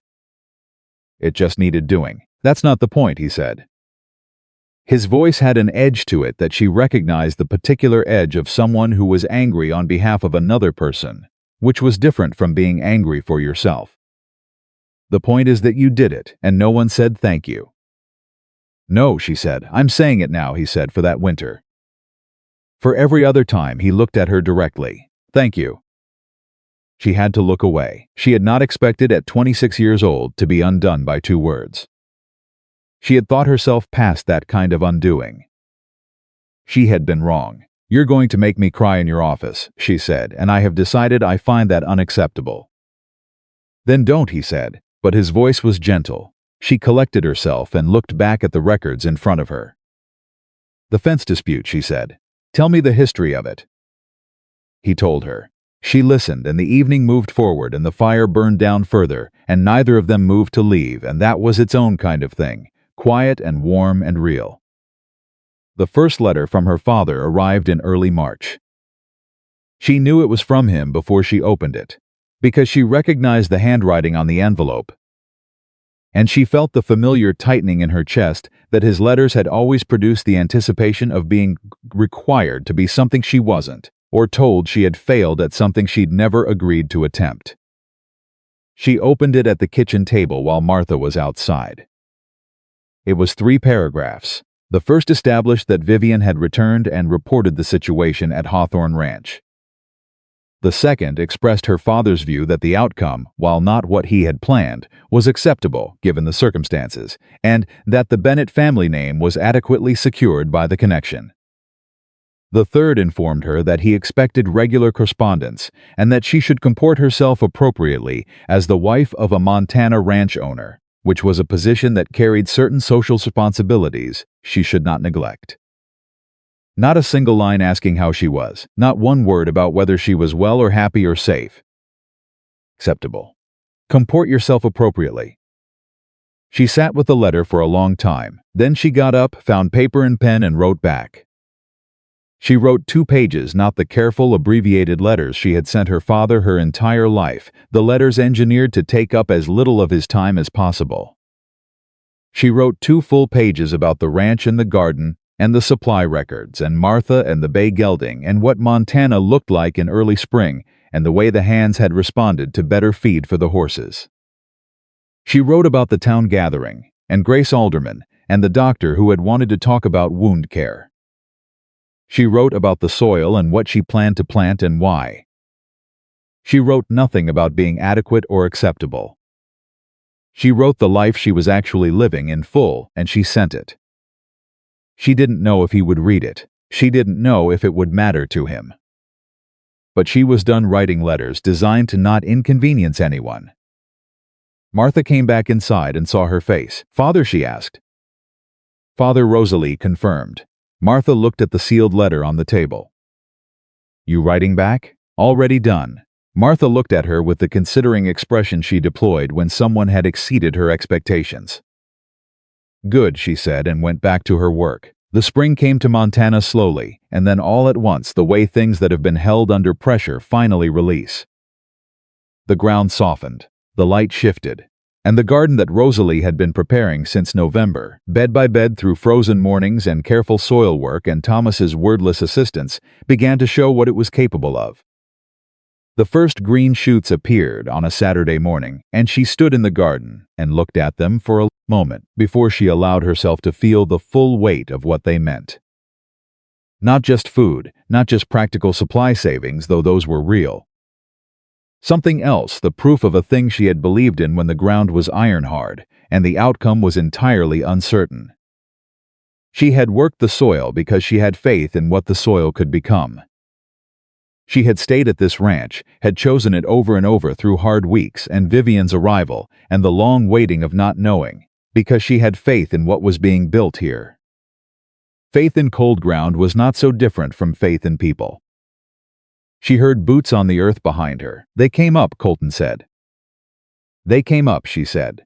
He stood beside her looking at the green shoots in the turned earth of what had been his mother's garden for 20 years before it went to ruin and was now clearly becoming something again.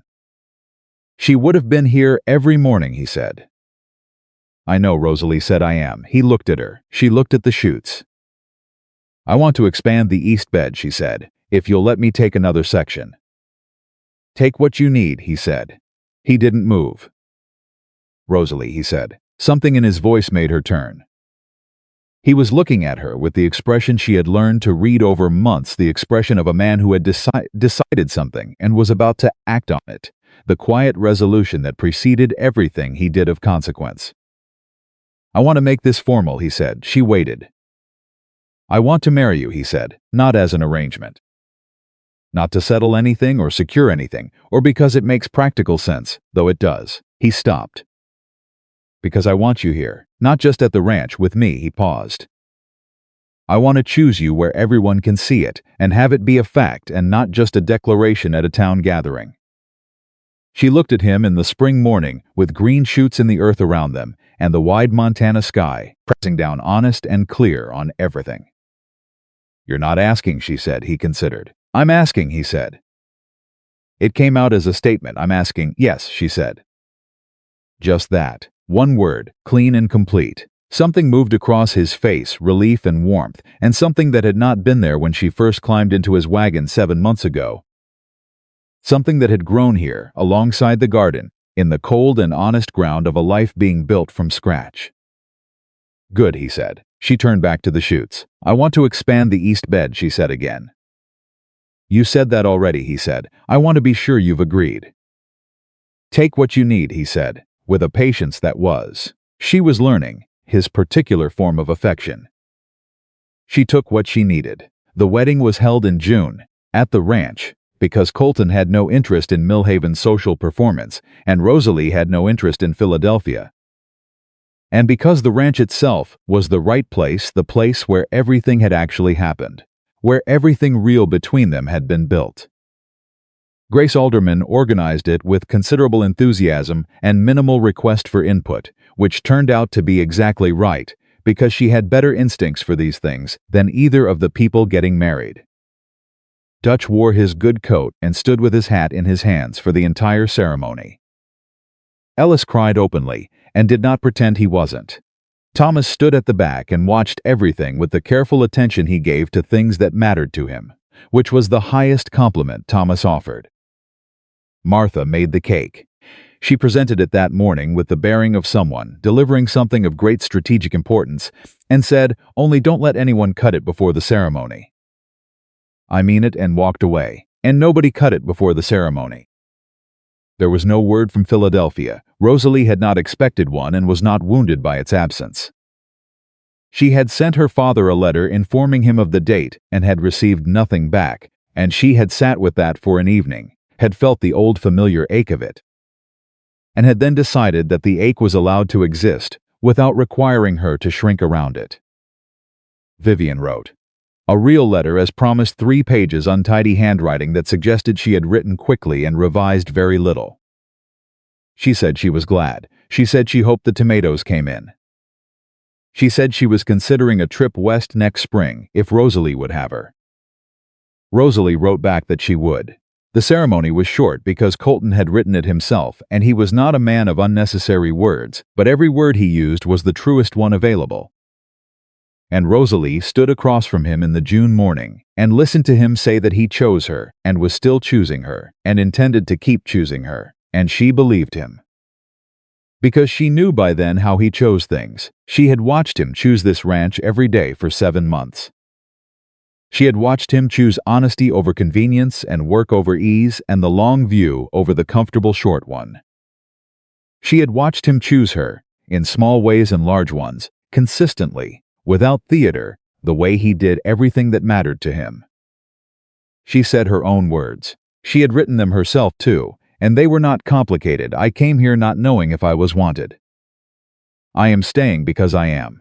I will keep this ranch and this life with everything I have, and I will not fade, and I will not make myself smaller, and I will be grateful every day for a man who made me believe those things were worth promising.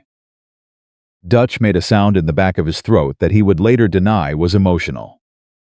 They signed the papers, and Grace Alderman cheered and Ellis cheered louder, and Martha said, "Cake with great authority," and that was that. Hawthorne Ranch in the summer was a different world than the frozen place Rosalie had arrived at in November. The garden was producing, not just producing, thriving, the east bed and the south beds together putting out more than the kitchen could use. Which meant Rosalie had begun trading surplus with the neighboring properties and with the merchant in town who had been correcting his supply orders at cost since February, and was now, if not exactly friendly, at least respectful. The horses were healthy, the supply records balanced. The bunkhouse had curtains in the windows, because Samuel had mentioned offhand that the morning light came in hard and Rosalie had made curtains without making a thing of it. And the hands had discovered the curtains one morning and said nothing, except that Samuel had thanked her quietly in the yard and she had told him it was just cloth, and he had said, "Yes, miss," and that had been the entirety of it. But she knew, and he knew, and sometimes that was the whole of something. The bay gelding recovered so fully that Colton sold him at the summer market for twice what he'd paid, and told Rosalie that the money would go toward expanding the east pasture fence.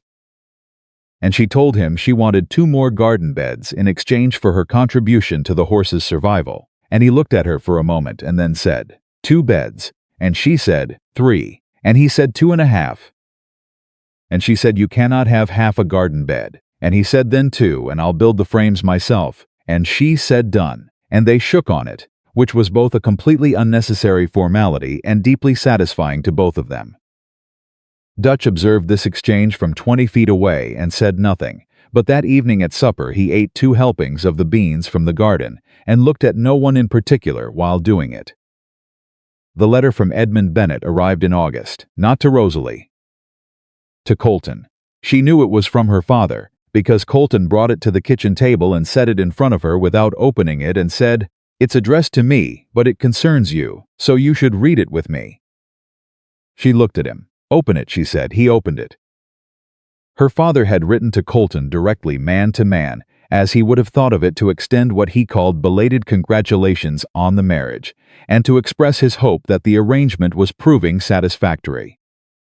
He wrote that he trusted Rosalie was performing her duties adequately. He wrote that the Bennett family was gratified to maintain the connection to the Hawthorne Ranch, and that he expected this connection to be mutually beneficial going forward. He did not ask how his daughter was. He did not use the word happy in any form. He wrote performing duties adequately. Colton put the letter down. His jaw was set in the way it set when he was containing something significant. "I'm going to respond to this," he said. His voice was very even. "Colton, I would like your permission to respond to this," he said. "And I would like you to know what I'm going to say before I say it." She looked at him. "All right," she said. "I'm going to tell him," Colton said, measuring each word, "that his daughter is not performing duties. She is running this ranch alongside me. She is my partner in the full meaning of the word. She is the reason this property is more profitable than it was a year ago, the reason the men who work here are fed better and paid more reliably, and treated as people whose well-being matters. I am going to tell him that she is not adequate. She is extraordinary. And I am going to tell him that if he writes to my wife again and does not have the decency to ask whether she is well, I will consider the correspondence closed." Rosalie sat at the kitchen table and felt something move through her chest that was too large and too warm to name quickly. "That's," she started. "True," he said. "All of it is true, and I want it said." She was quiet for a moment. "Add something," she said. "What?" "Tell him the garden is producing tomatoes." She paused. "Tell him they're the best in the territory." He looked at her.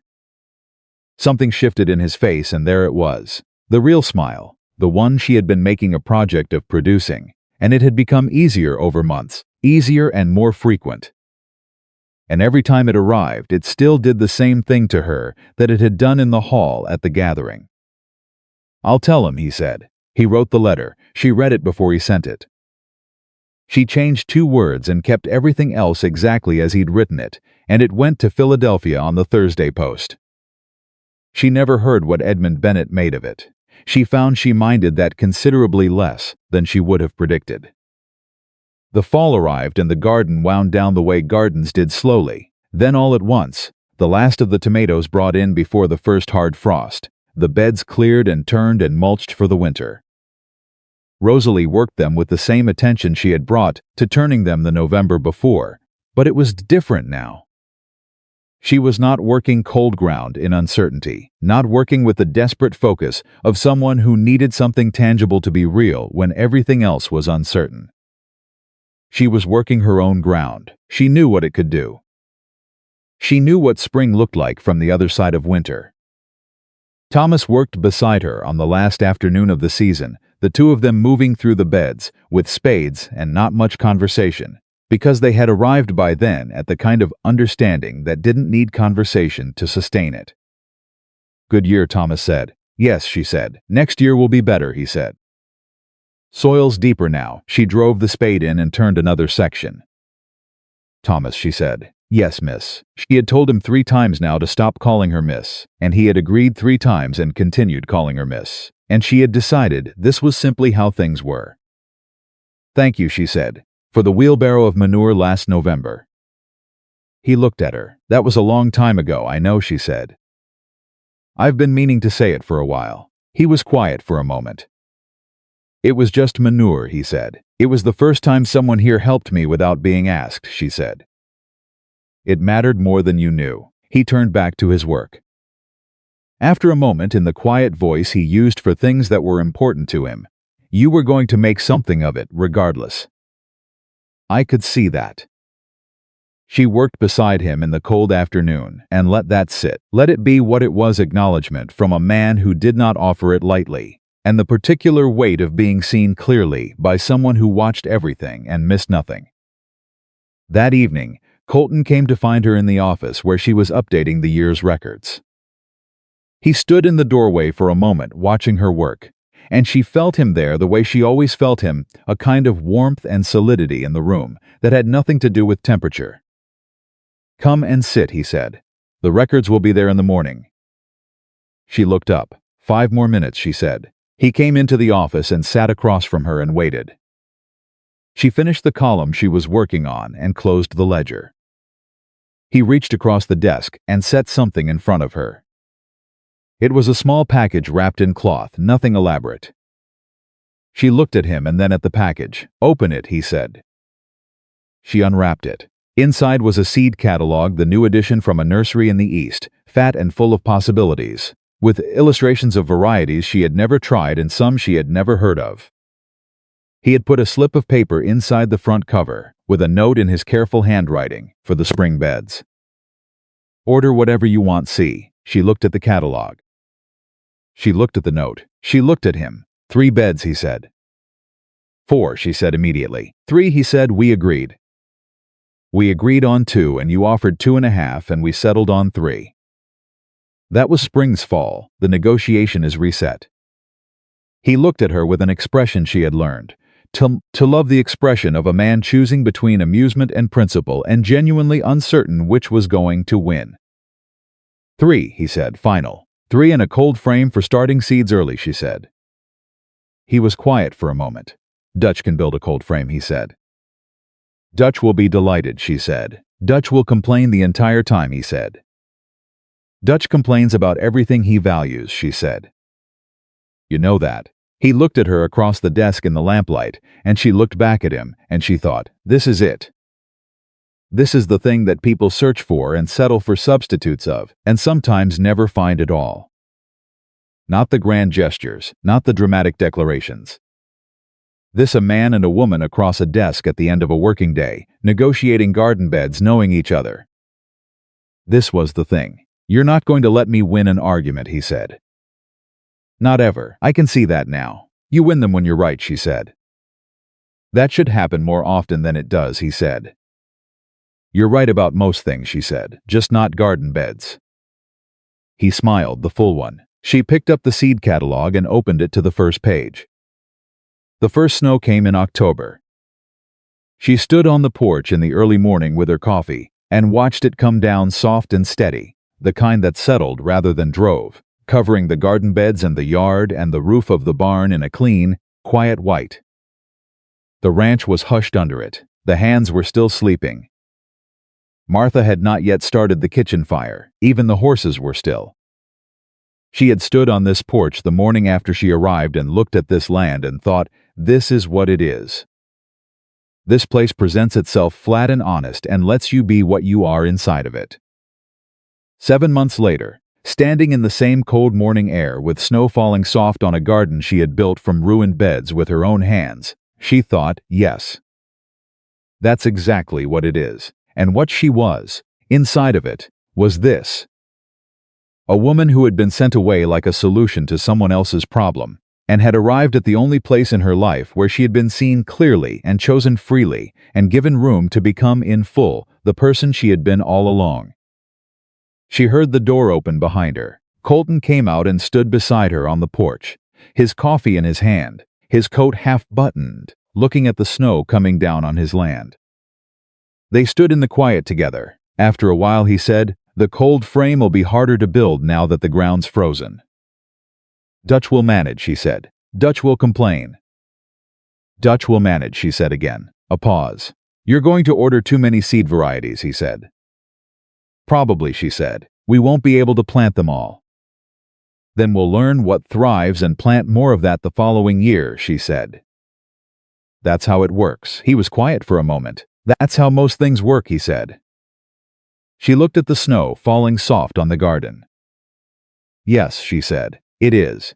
She thought about the woman who had carried her own suitcase to the front door of her father's house in Philadelphia on a cold morning and walked down the porch steps alone and not looked back.